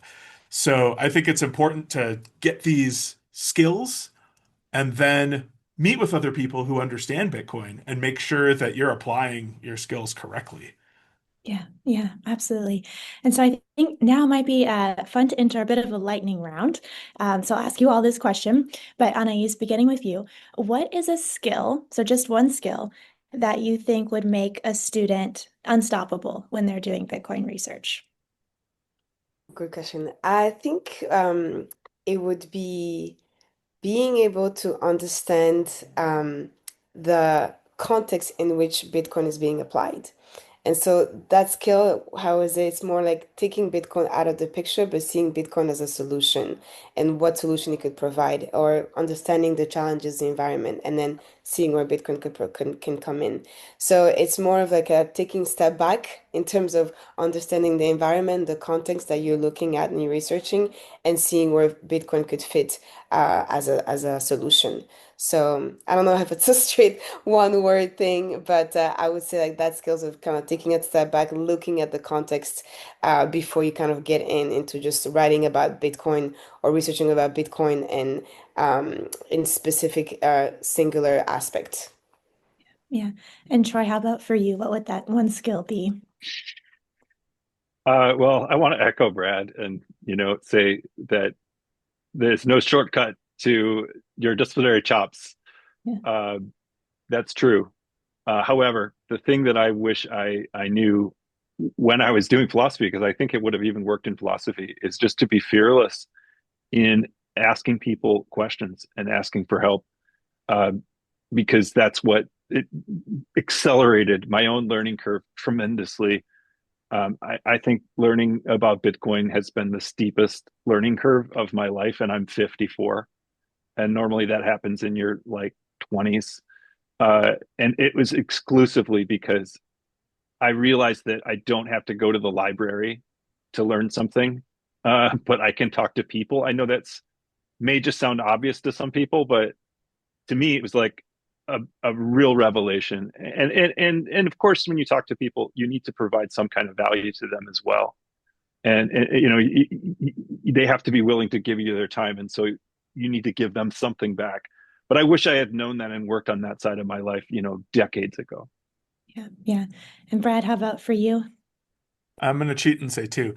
Okay. I think curiosity and Yeah. flexibility. So Okay. you got to want to figure out the truth and know what the truth is and have that drive, Yeah. but then also be willing to change your mind when you get new evidence or talk to new people. Yeah. And I think far too few people have the flexibility. hmm And Troy, you sort of just touched on this, but what is the value of being wrong in research or, discovering something you didn't initially expect to find? Uh, well, that's what research is all about, is finding out that you're wrong. I was amazed to see this former Nobel Prize winning economist. Well, I guess he's still the Nobel Prize winning economist, but uh, um, is it Fama at Chicago say that he hopes that Bitcoin fails because it would mean that all of monetary theory is wrong. And I was like, wait, what? No, you want monetary theory to be shown to be wrong. You want to be surprised by reality. Imagine a physicist saying they wanted Newtonian mechanics to be true, and they were just hoping that this two-slit experiment, was wrong, or measurements of the planets were wrong. Like, that's crazy. Science is all about learning that you're wrong. I'll give you one example for us, and I know this is a lightning round, but at the Nakamoto Project 2 years ago, we tested people's political ideology and Bitcoin ownership, and we fully expected to find a large skew in the rightward direction, given what we were encountering in the media, in DC, and on Twitter. And we found the opposite, that it was a statistical non-factor. And that shocked us. And that created a story and interest for everybody, actually. And then we were like, how did we get here? Why did we have that opinion? And what does it mean that we were wrong? And it led to a whole bunch of other stuff. Really exciting. I hope I get surprised. Otherwise, I'm bored. Yeah. Yeah. And maybe just to last question, what is one thing for each of you that you think a student could do today to begin Bitcoin research or begin kind of thinking about this and contributing? And Anais, maybe we'll start with you. I would say it's not to be afraid, not to be afraid of the unknown, not to be afraid to get out of the space that you're in, whether you're coming from a computer science background, ask questions on what it means from an economic background, ask questions from what it means from a philosophical background. So not to be afraid to begin in wanting to engage, and not to take the noise in, but allow yourself to keep on being interested and curious. Yeah. Yeah. And Brad, how about for you? What's one thing a student could do to start advancing Bitcoin research? I agree with Anais. Also, I think writing. So if you think you have ideas, it's easy to think them in your head and not subject them to others or even to having to formulate them precisely. So writing something down and then, reading it a week later with a critical eye, can really help your intellectual development.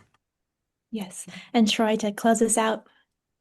Well, those were both great answers, and I would also say read the book that Brad wrote. Oh, I don't know Yes. if it's going to Yeah. Resistance Money.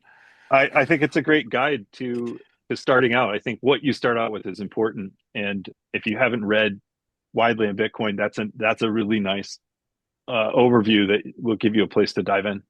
Yeah, yeah. Well, Anais, you brought up the unknown, and I think studying Bitcoin definitely forces you to confront everything you thought you knew about the world and everything you haven't questioned yet.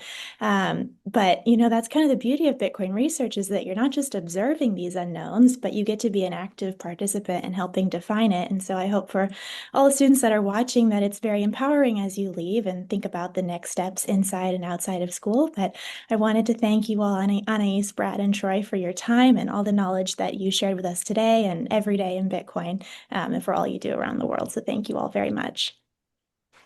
Thanks, Ella. Thank Thank you. you, Ella.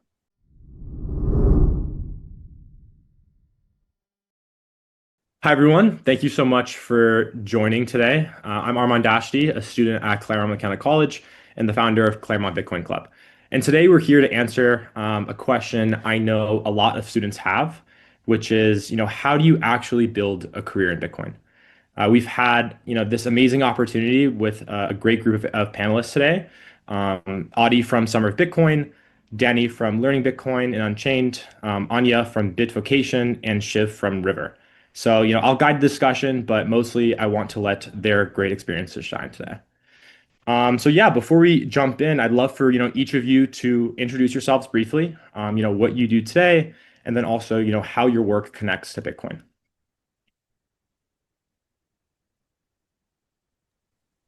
Hey everyone, I'm happy to start. I am Danny, and I'm currently part of the custody support team at Unchained, as well as part of the board at Learning Bitcoin.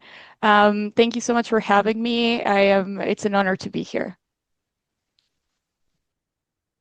I can go next. Thanks for having me. I'm Adi, founder of Summer of Bitcoin, which is a global internship program for university students to contribute to open source Bitcoin projects. We help young builders discover that Bitcoin isn't just some technology that you study, but also a frontier to work in. We give them mentorship, skills, pathways to find real work, or rather produce real proof of work that matters.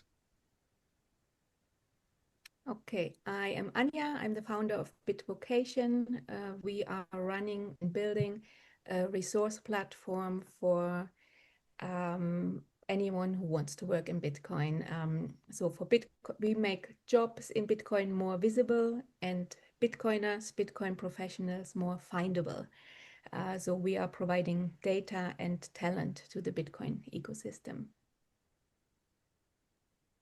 And I'm Shiv. I work on the client operations team at River, which is a Bitcoin brokerage. So working directly with our clients, helping make sure that they feel comfortable using our app and website, but then also answering a ton of general Bitcoin questions as well. Gotcha. Great. Well, thank you guys so much for the intro, and really excited to have you all here. So just to start, I want to give students a look at, how each of you got here. So how did you first get into Bitcoin, and when did that shift occur where, it went from just exploring it as an interest to seeing it as something, you could genuinely pursue as a career path?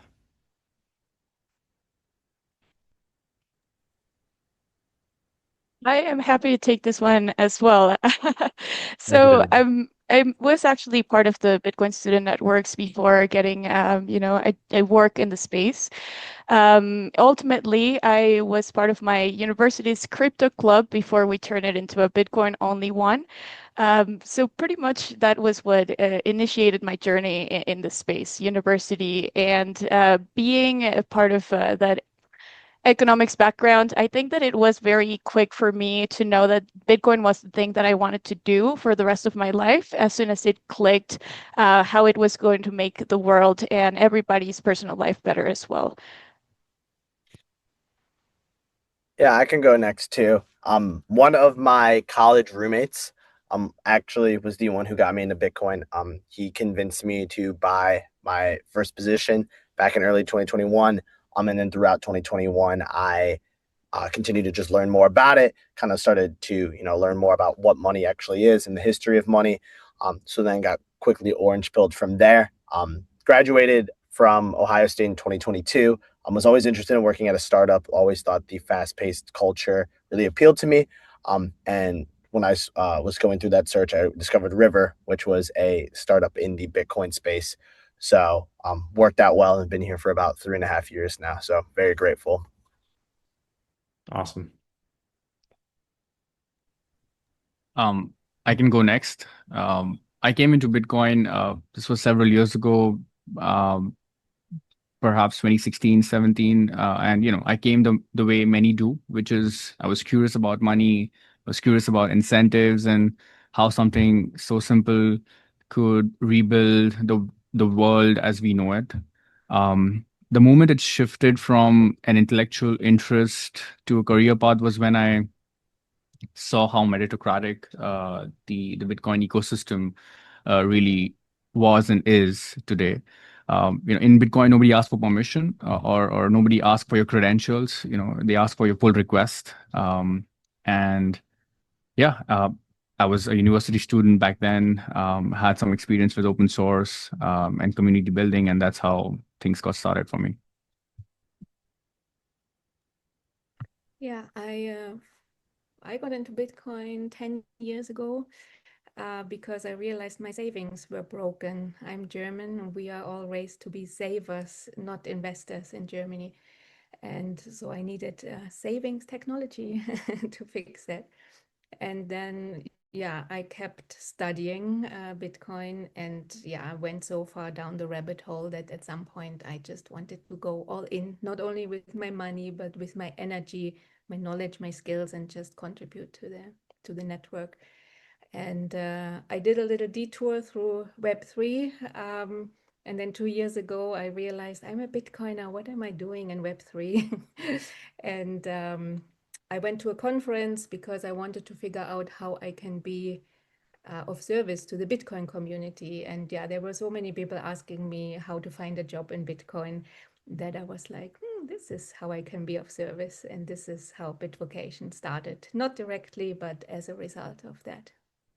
Gotcha. Love it. And all very different paths. And I think that's honestly the beauty of Bitcoin. Everyone kind of goes along their own journey, but there's a point where you go down the rabbit hole and you get orange pilled. So love to see it. Now I would love to get practical. So a lot of students want to contribute to Bitcoin, to the ecosystem, but don't know where to begin. So maybe for this one, we'll start with Danny and we'll open it up after. So, Danny, for students who are interested in Bitcoin but unsure where to begin, where would you say are like the smartest first steps that they can, start to take to start engaging in the space in a meaningful way? Of course. So everybody's journey is a little different, I would say. And if you are here in this summit, you're already in a great line. Like you're already so much ahead of many other people who would love, to work at the space. For me personally, a lot of these opportunities opened up through community.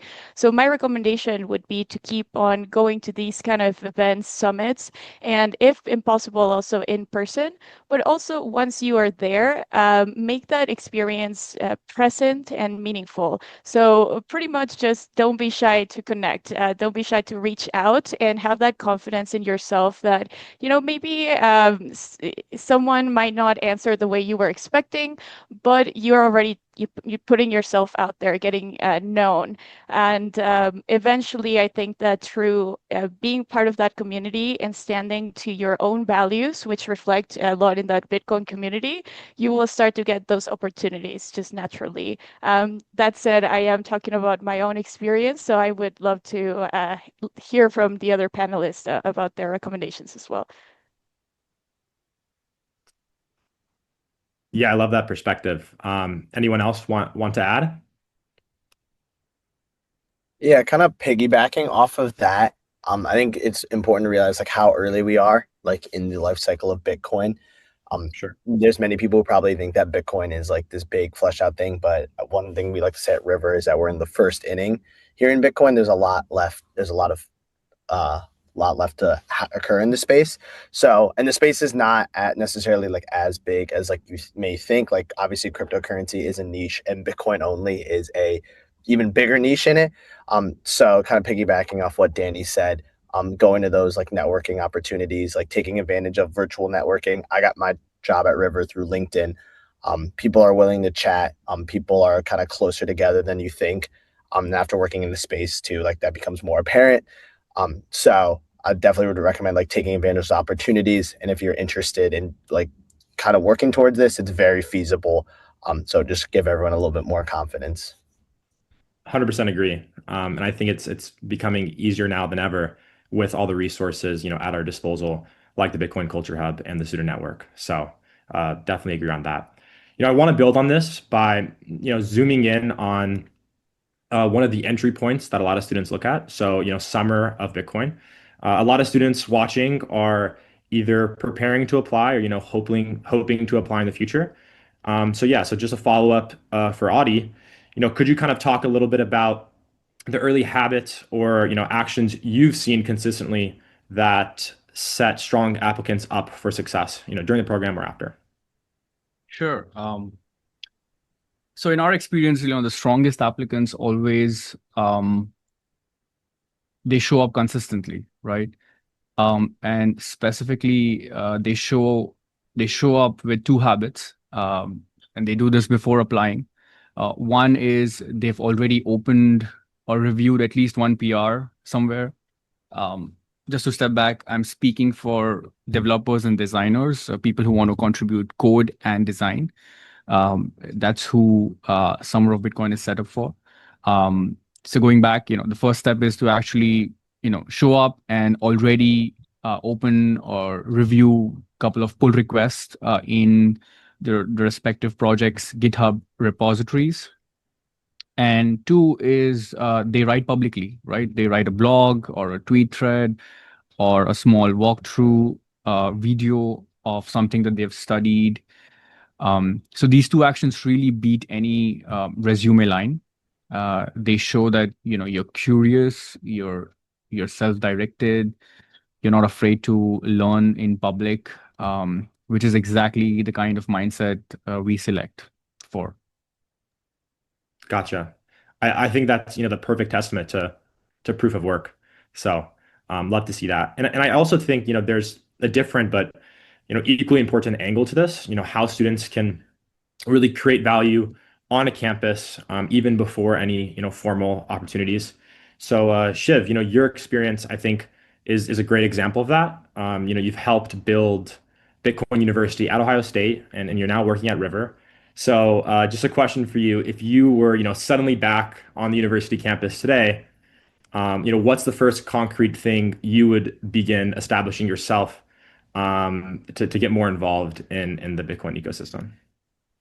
100%. I think that going back, if I was in this situation again, I would try and find the professor that has the most interest like in the space, whether it's someone on the finance department, whether it's someone in the someone in like the computer science department. Bitcoiners obviously have very different backgrounds. So I think finding kind of like a member of like faculty who would be kind of like that supporting guidance would be the route I would go. I think that sometimes that like there's not a lot of outward talk of like Bitcoin in, especially I went to a big state school, so like TradFi was very commonly promoted, and like internships and clubs like surrounding TradFi was what kind of was like fed to us. But I've heard so many like great stories of like professors like starting Bitcoin clubs, like more so commonly like happening now. So I would try and find like the faculty and connect with them on like a deeper level, just to have someone who could kind of help get the ball rolling and bring that presence to the campus. For sure. 100% agree. Yeah. So guys, once students actually get started, the next challenge, right, is standing out. So, we could start with Anya here and then open it up. But Anya, you've seen hundreds of students try to, break into the Bitcoin space. When you look at the people who actually stand out, the ones who clearly get it, what are they doing differently than everyone else? We are actually, just to mention this, our community doesn't really consist of students. So I'm eagerly listening to all of you. Our community is more professionals who are already in jobs, but in fiat jobs, and they want to break into the Bitcoin industry. Doesn't really make a difference. Everyone is looking for their first job in Bitcoin, and the concept is all the same. What is really important, most people know you need to build your network and you need proof of work. But what most people forget is to show their proof of work and to let their network know what they're up to, what they can do, who they are, how they want to contribute, what they are looking for. So this is really important. Every job you get will be given to you by another person. So make sure that you add quantity and quality persons to your network. You build your human Bitcoin network and you need to communicate with them. And some people are really good at that offline, meetups, conferences, all sorts of networks. And the other part is online. And Shiv, I love that you mentioned LinkedIn because most Bitcoiners are not a fan of LinkedIn.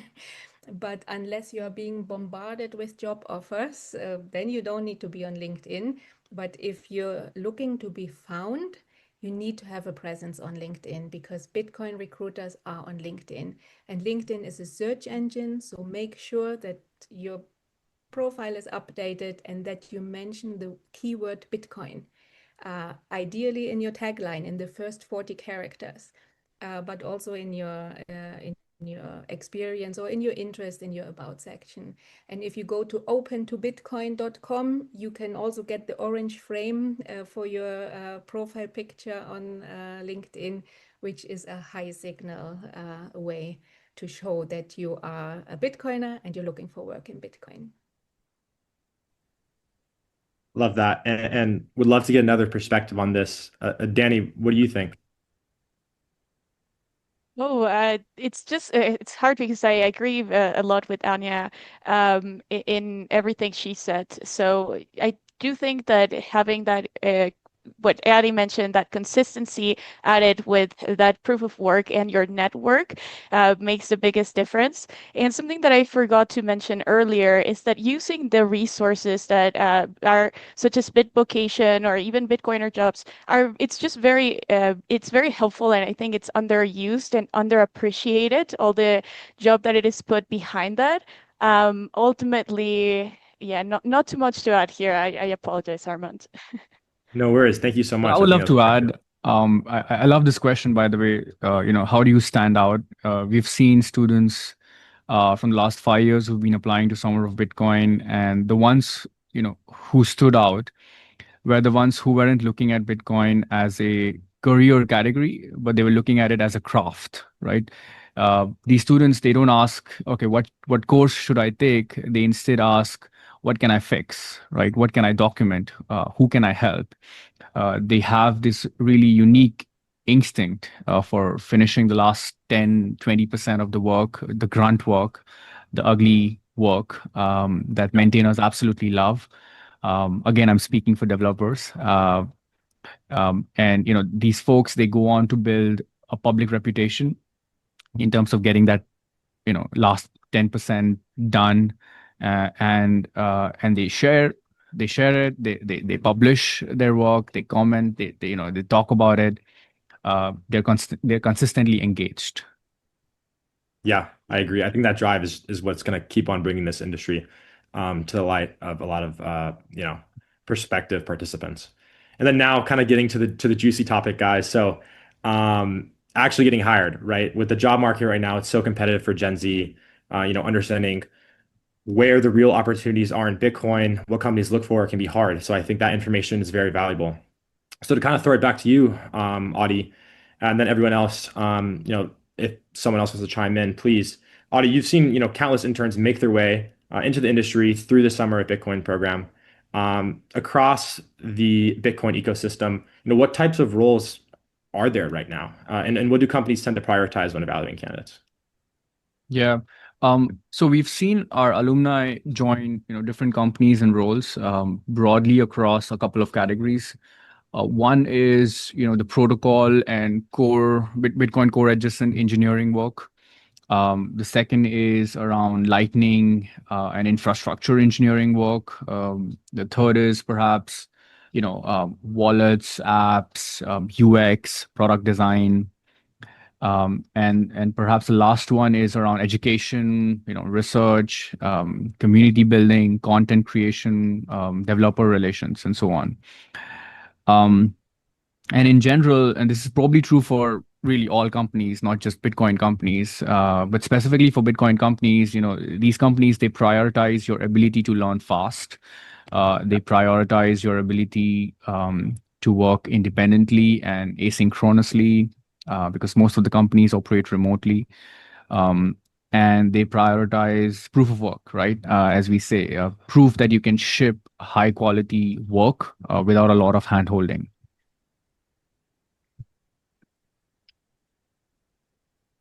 Yeah, for sure. I agree. Anyone else have a point to add? I would love to add, and again, talking out of my experience here, a lot of what I see in the Bitcoin companies that want to hire people is that they prioritize them being a good culture fit. So them truly, raising the values that Bitcoin it stands for.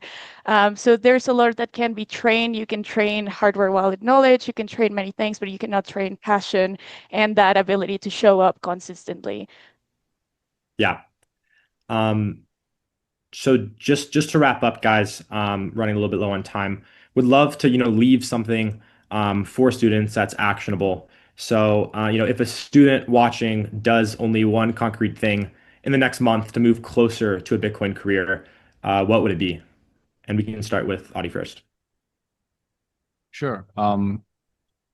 Make one meaningful public contribution, right? It could be a pull request, it could be a review, it could be a blog post explaining a Bitcoin concept, or it could be a demo of something that you built. Just one piece of really visible work can create, a ton of opportunity downstream. I think my one thing would be send that message. Obviously coming at it from a different perspective than as someone who's not involved in technical side. Bitcoin, I feel like to work in the space, you have to be a self-starter. No one's gonna hold your hand and guide you through getting the dream job there. So it does take a lot of effort to go out and put yourself out there, but then also to dealing with the rejection that okay, maybe not everyone's gonna message back, or you're not always gonna get every job. So being willing to not let that deter you and putting yourself out there. Yeah, I would say put the word Bitcoin on your LinkedIn profile, follow the Bitvocation feed, and tell one person per day what you're looking for. I agree with them. Send the message, just reach out and pretty much add that you were in this event in your resume and make sure that you being in Bitcoin comes through all of that you do. Of course. Well, thank you guys so much for sharing your insights and for your time. Also, big thanks to BSN and the BCH team for putting the summit together. And to everyone watching, I hope this gave you a clear picture of how accessible the Bitcoin ecosystem really is once you take that first step. Thanks.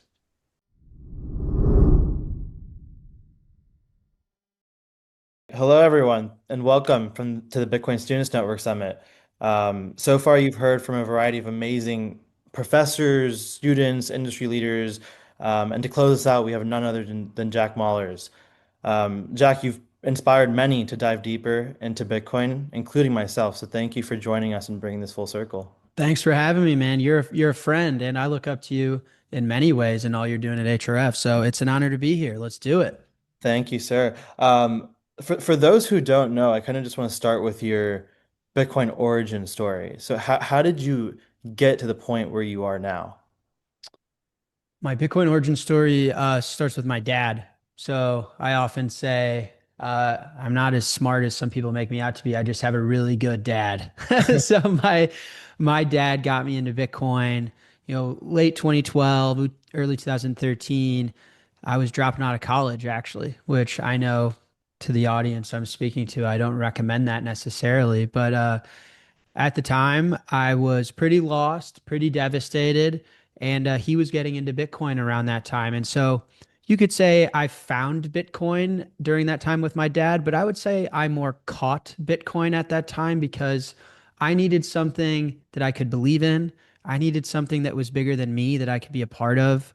I needed something that I could work towards, and I needed something that was really truthful. I was really depressed in this. I didn't totally understand modern day education systems, what all these resume buildings and doing all these pointless tests. I didn't understand where that would get me and why I was considered a failure for not being that good at reading Shakespeare. And Bitcoin gave me this kind of alternative purpose to pursue with my father. And without him, I would not be anywhere where I am today. So he gets all the credit and he's the best dad in the world. Yeah, and Bitcoin certainly serves as this tool to help expedite and advance, right? So like a lot of students don't have to go to school, such as myself and many others. Um, so you've since built Strike. Mhm. I know you started with Zap in 2017. How has that evolved? And as someone in your 20s building that out, what have you learned from that? Oh man. I would say both the best times of my life and arguably the worst times of my life I've experienced building the business, which I'm very thankful for in hindsight. Yeah, so for the audience, Zap was an open source Bitcoin wallet that had a focus on something called Lightning, which, to keep it simple, aimed to move Bitcoin super fast and for free, basically.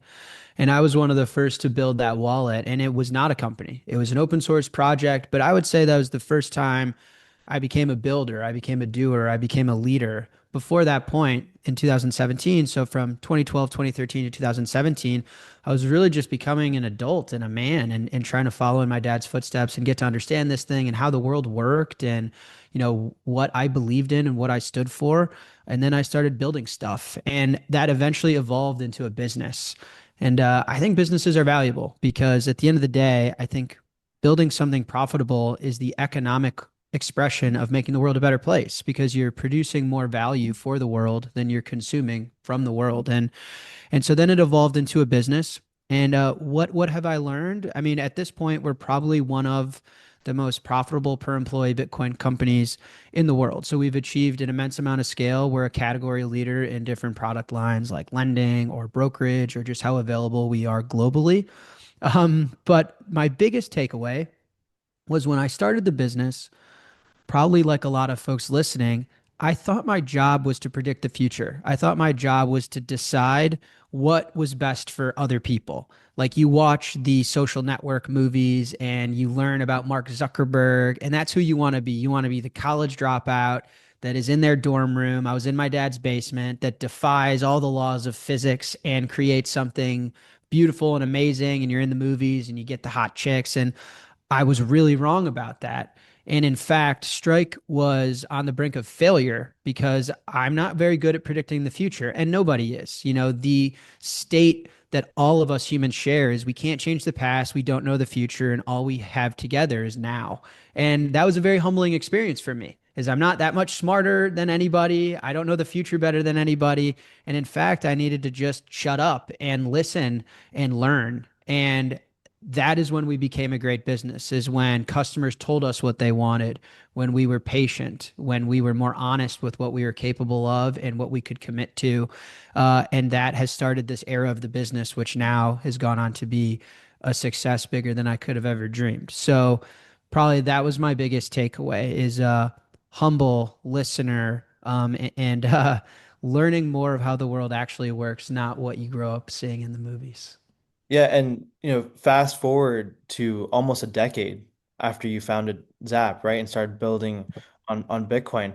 The landscape in Bitcoin going into 2026 is very different Mhm. from when it was back when you started. So when you have this huge wave of young founders that want to actually build and produce something, what is your sort of specific advice for them on what traps they should avoid? Because the scene is definitely more clustered than it was back then, you know? Yeah, totally. But I do avoid, and I even, prescribe this to myself. I do avoid trying to get too in the weeds. Mhm. Simple is better. And kind of my macro, so my zoomed out advice to anybody, no matter your age, but in specific to a younger audience, is do the hard thing. What I've learned through a lot of mistakes and a lot of pain is there are no shortcuts. Movies aren't real.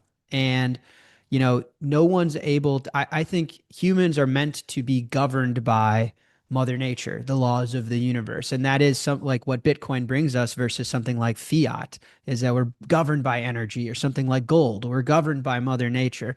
And I think that's where we're meant to be. And doing anything great that's worthwhile takes time. Doing anything great that's worthwhile requires hard work. It requires conviction. It requires dedication. It requires solving all sorts of hard problems that you can't even envision yet, but you're going to walk into. And it requires staying the course. And that is my unequivocal advice to anyone young: is allow yourself to be curious, ask questions, because the hardest part is actually finding something that you believe in enough to dedicate yourself in your life to, and then committing and staying that course. In order to build something worthwhile, it's going to take time and it's going to take work. This proof of work concept, I'm sure you've talked about with this audience in Bitcoin. You have to compound work on top of work. And so I tried to take plenty of shortcuts in my career. I thought I could defy the laws of physics. I thought I wanted to be Mark Zuckerberg, and you realize there's no such thing. So that is my high level advice: is the man that can commit thousands of hardworking days is going to outcompete the guy that tries to get lucky and win the lottery every day. Yeah, and it's also a big thing, a big thing about timing, right? So you helped me understand this, is that we've at the Bitcoin Students Network, got to me and connect at this point hundreds of students, right? Which we didn't even think existed, because when we got in to the space and started going to events nearly five years ago, right? We didn't see many teenagers or really people in their 20s, right? Because there's specific barriers for conferences. So when we started to connect with students virtually and started to find them in universities, a lot of the feedback that we got was, "Hey, I'm too late." Right? Because you Mm. see the price chart and it's like, I don't have $8,000. Or I don't have, $100,000.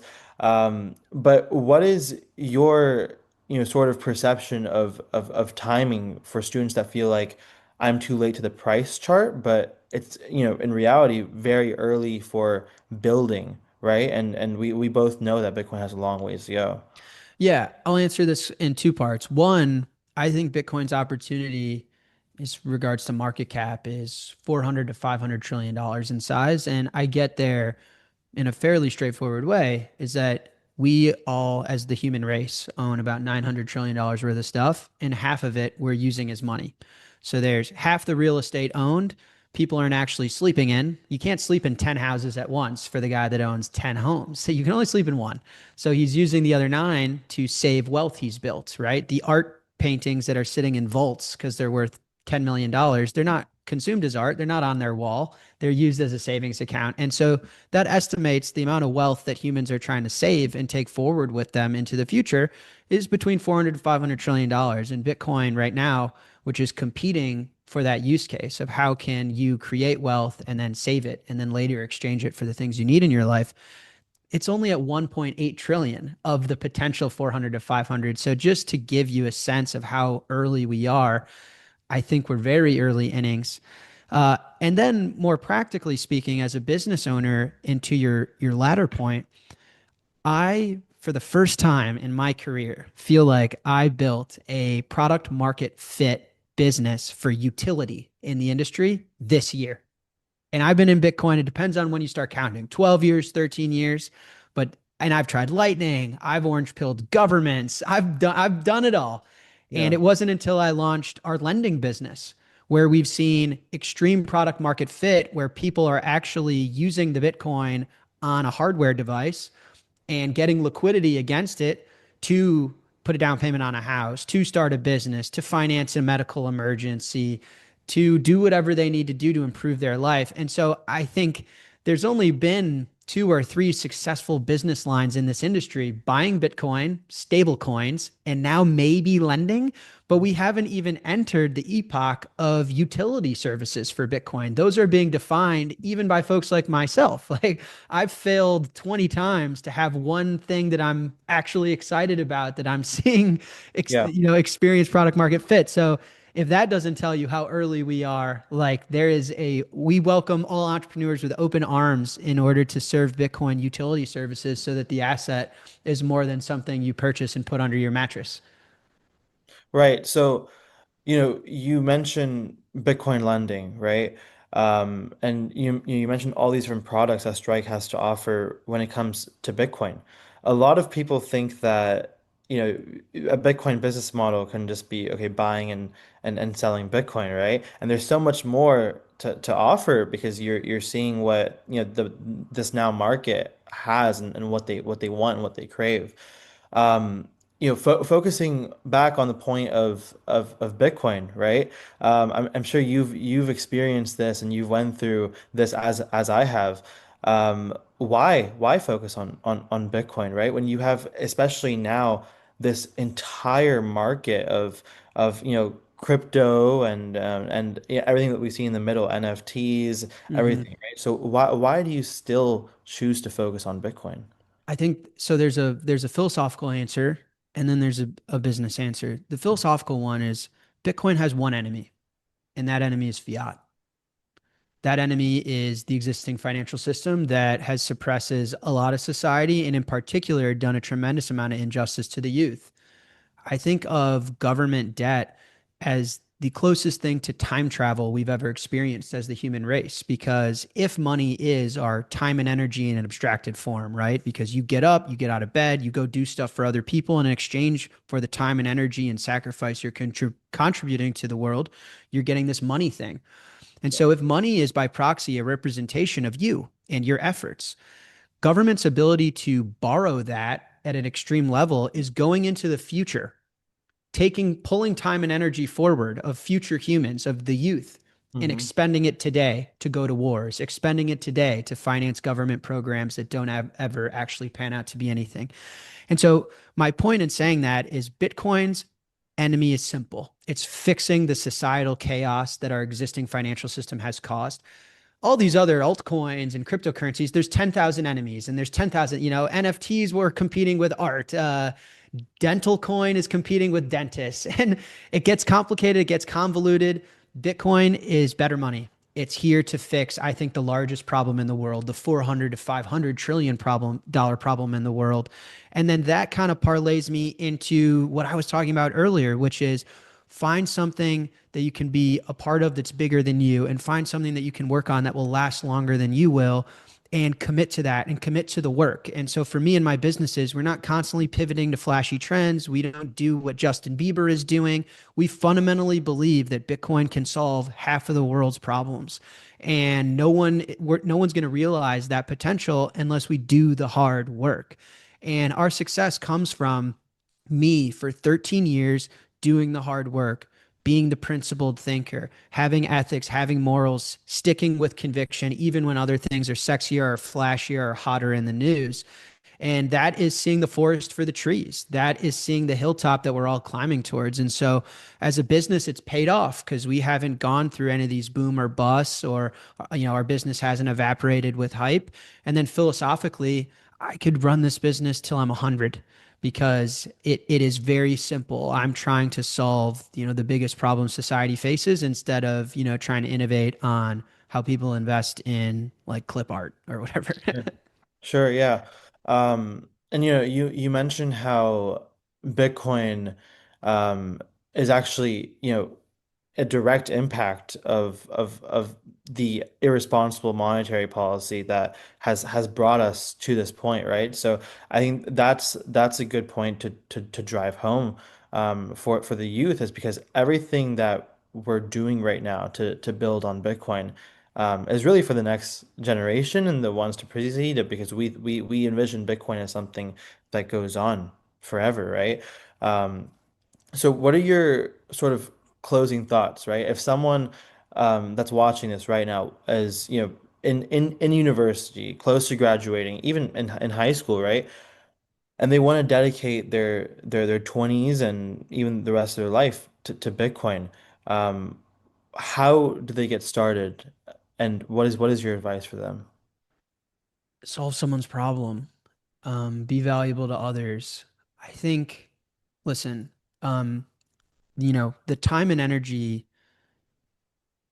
analogy for what money represents is very meta. It's very, it's very out of this world. But I think it's important because when governments and central banks are able to debase the currency that we all use, by proxy, they're debasing us as humans, and they're requiring more in time and energy for us to have the lives we want to have.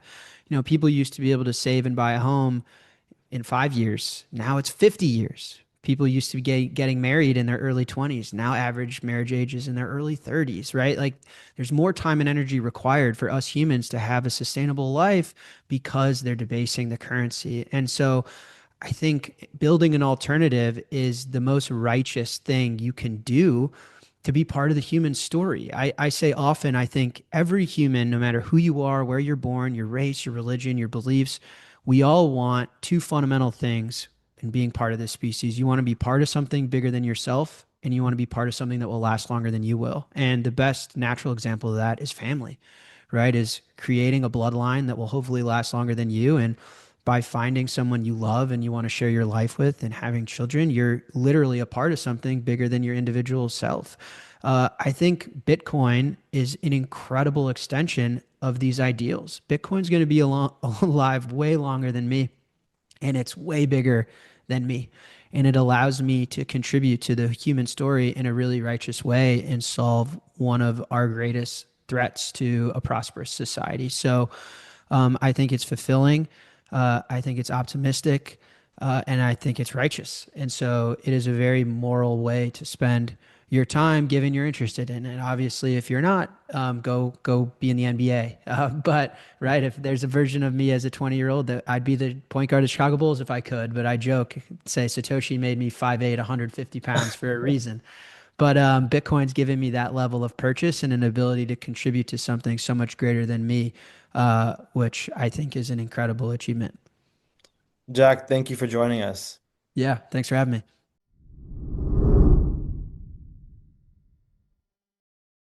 Hi, everyone. I'm Sean. Arsh, Ella, Kyle, and I want to sincerely thank you for joining us today. Over the past sessions, we've covered a lot of ground.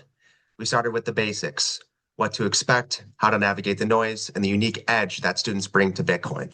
From there, we dove into the heart of the ecosystem, starting with why Bitcoin is relevant to us, then looking at how you can contribute to Bitcoin and how it can contribute to your life. Finally, how to actively participate in building Bitcoin's future. Along the way, it was an honor getting to highlight our peers showcasing their proof of work through student spotlights. If there's one message I'd like you to take away from today, it's that the path into Bitcoin isn't mysterious. It's accessible. You can just do things because Bitcoin is a permissionless industry. This entire ecosystem is peer-to-peer.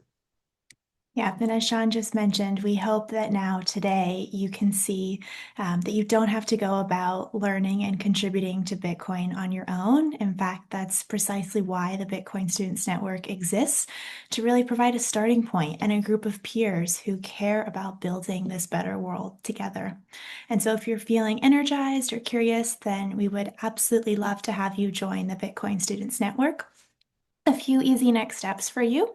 You can just simply join our group as a participant and join students across 70 countries that are already building clubs, hosting events, working in different parts of the industry. And so you can join their events and what they're partaking in. Or you could then start a club at your university. Everything you need, all the resources we have available to you on our website. It's just bitcoinstudentsnetwork.org. And then definitely reach out to all of us, Sean, Arsh, Kyle, myself, and we'll help you get started with that. And then there's many projects that you probably heard about today. You can look into collaborating on those. And if you're already building something, then let us know. We'd love to support your work that you're doing. And so at the conclusion, we really hope that today you leave not just informed about these opportunities and pathways, but more oriented with a map of where to go next, where the entry points are, and learn more about how students all over the world are contributing and how you can do similar contributions as well. So today was meant to show you do have a place and that your voice is very much needed in this space, and that you are all truly the leaders of the future. So we're all here for you every step of the way. Please don't hesitate to be in touch. And as we wrap up, we just all wanted to thank our speakers for their time, and then everyone who watched and attended for all your time and care. Thank you for being a part of this generation really building Bitcoin's layer zero and the future to come.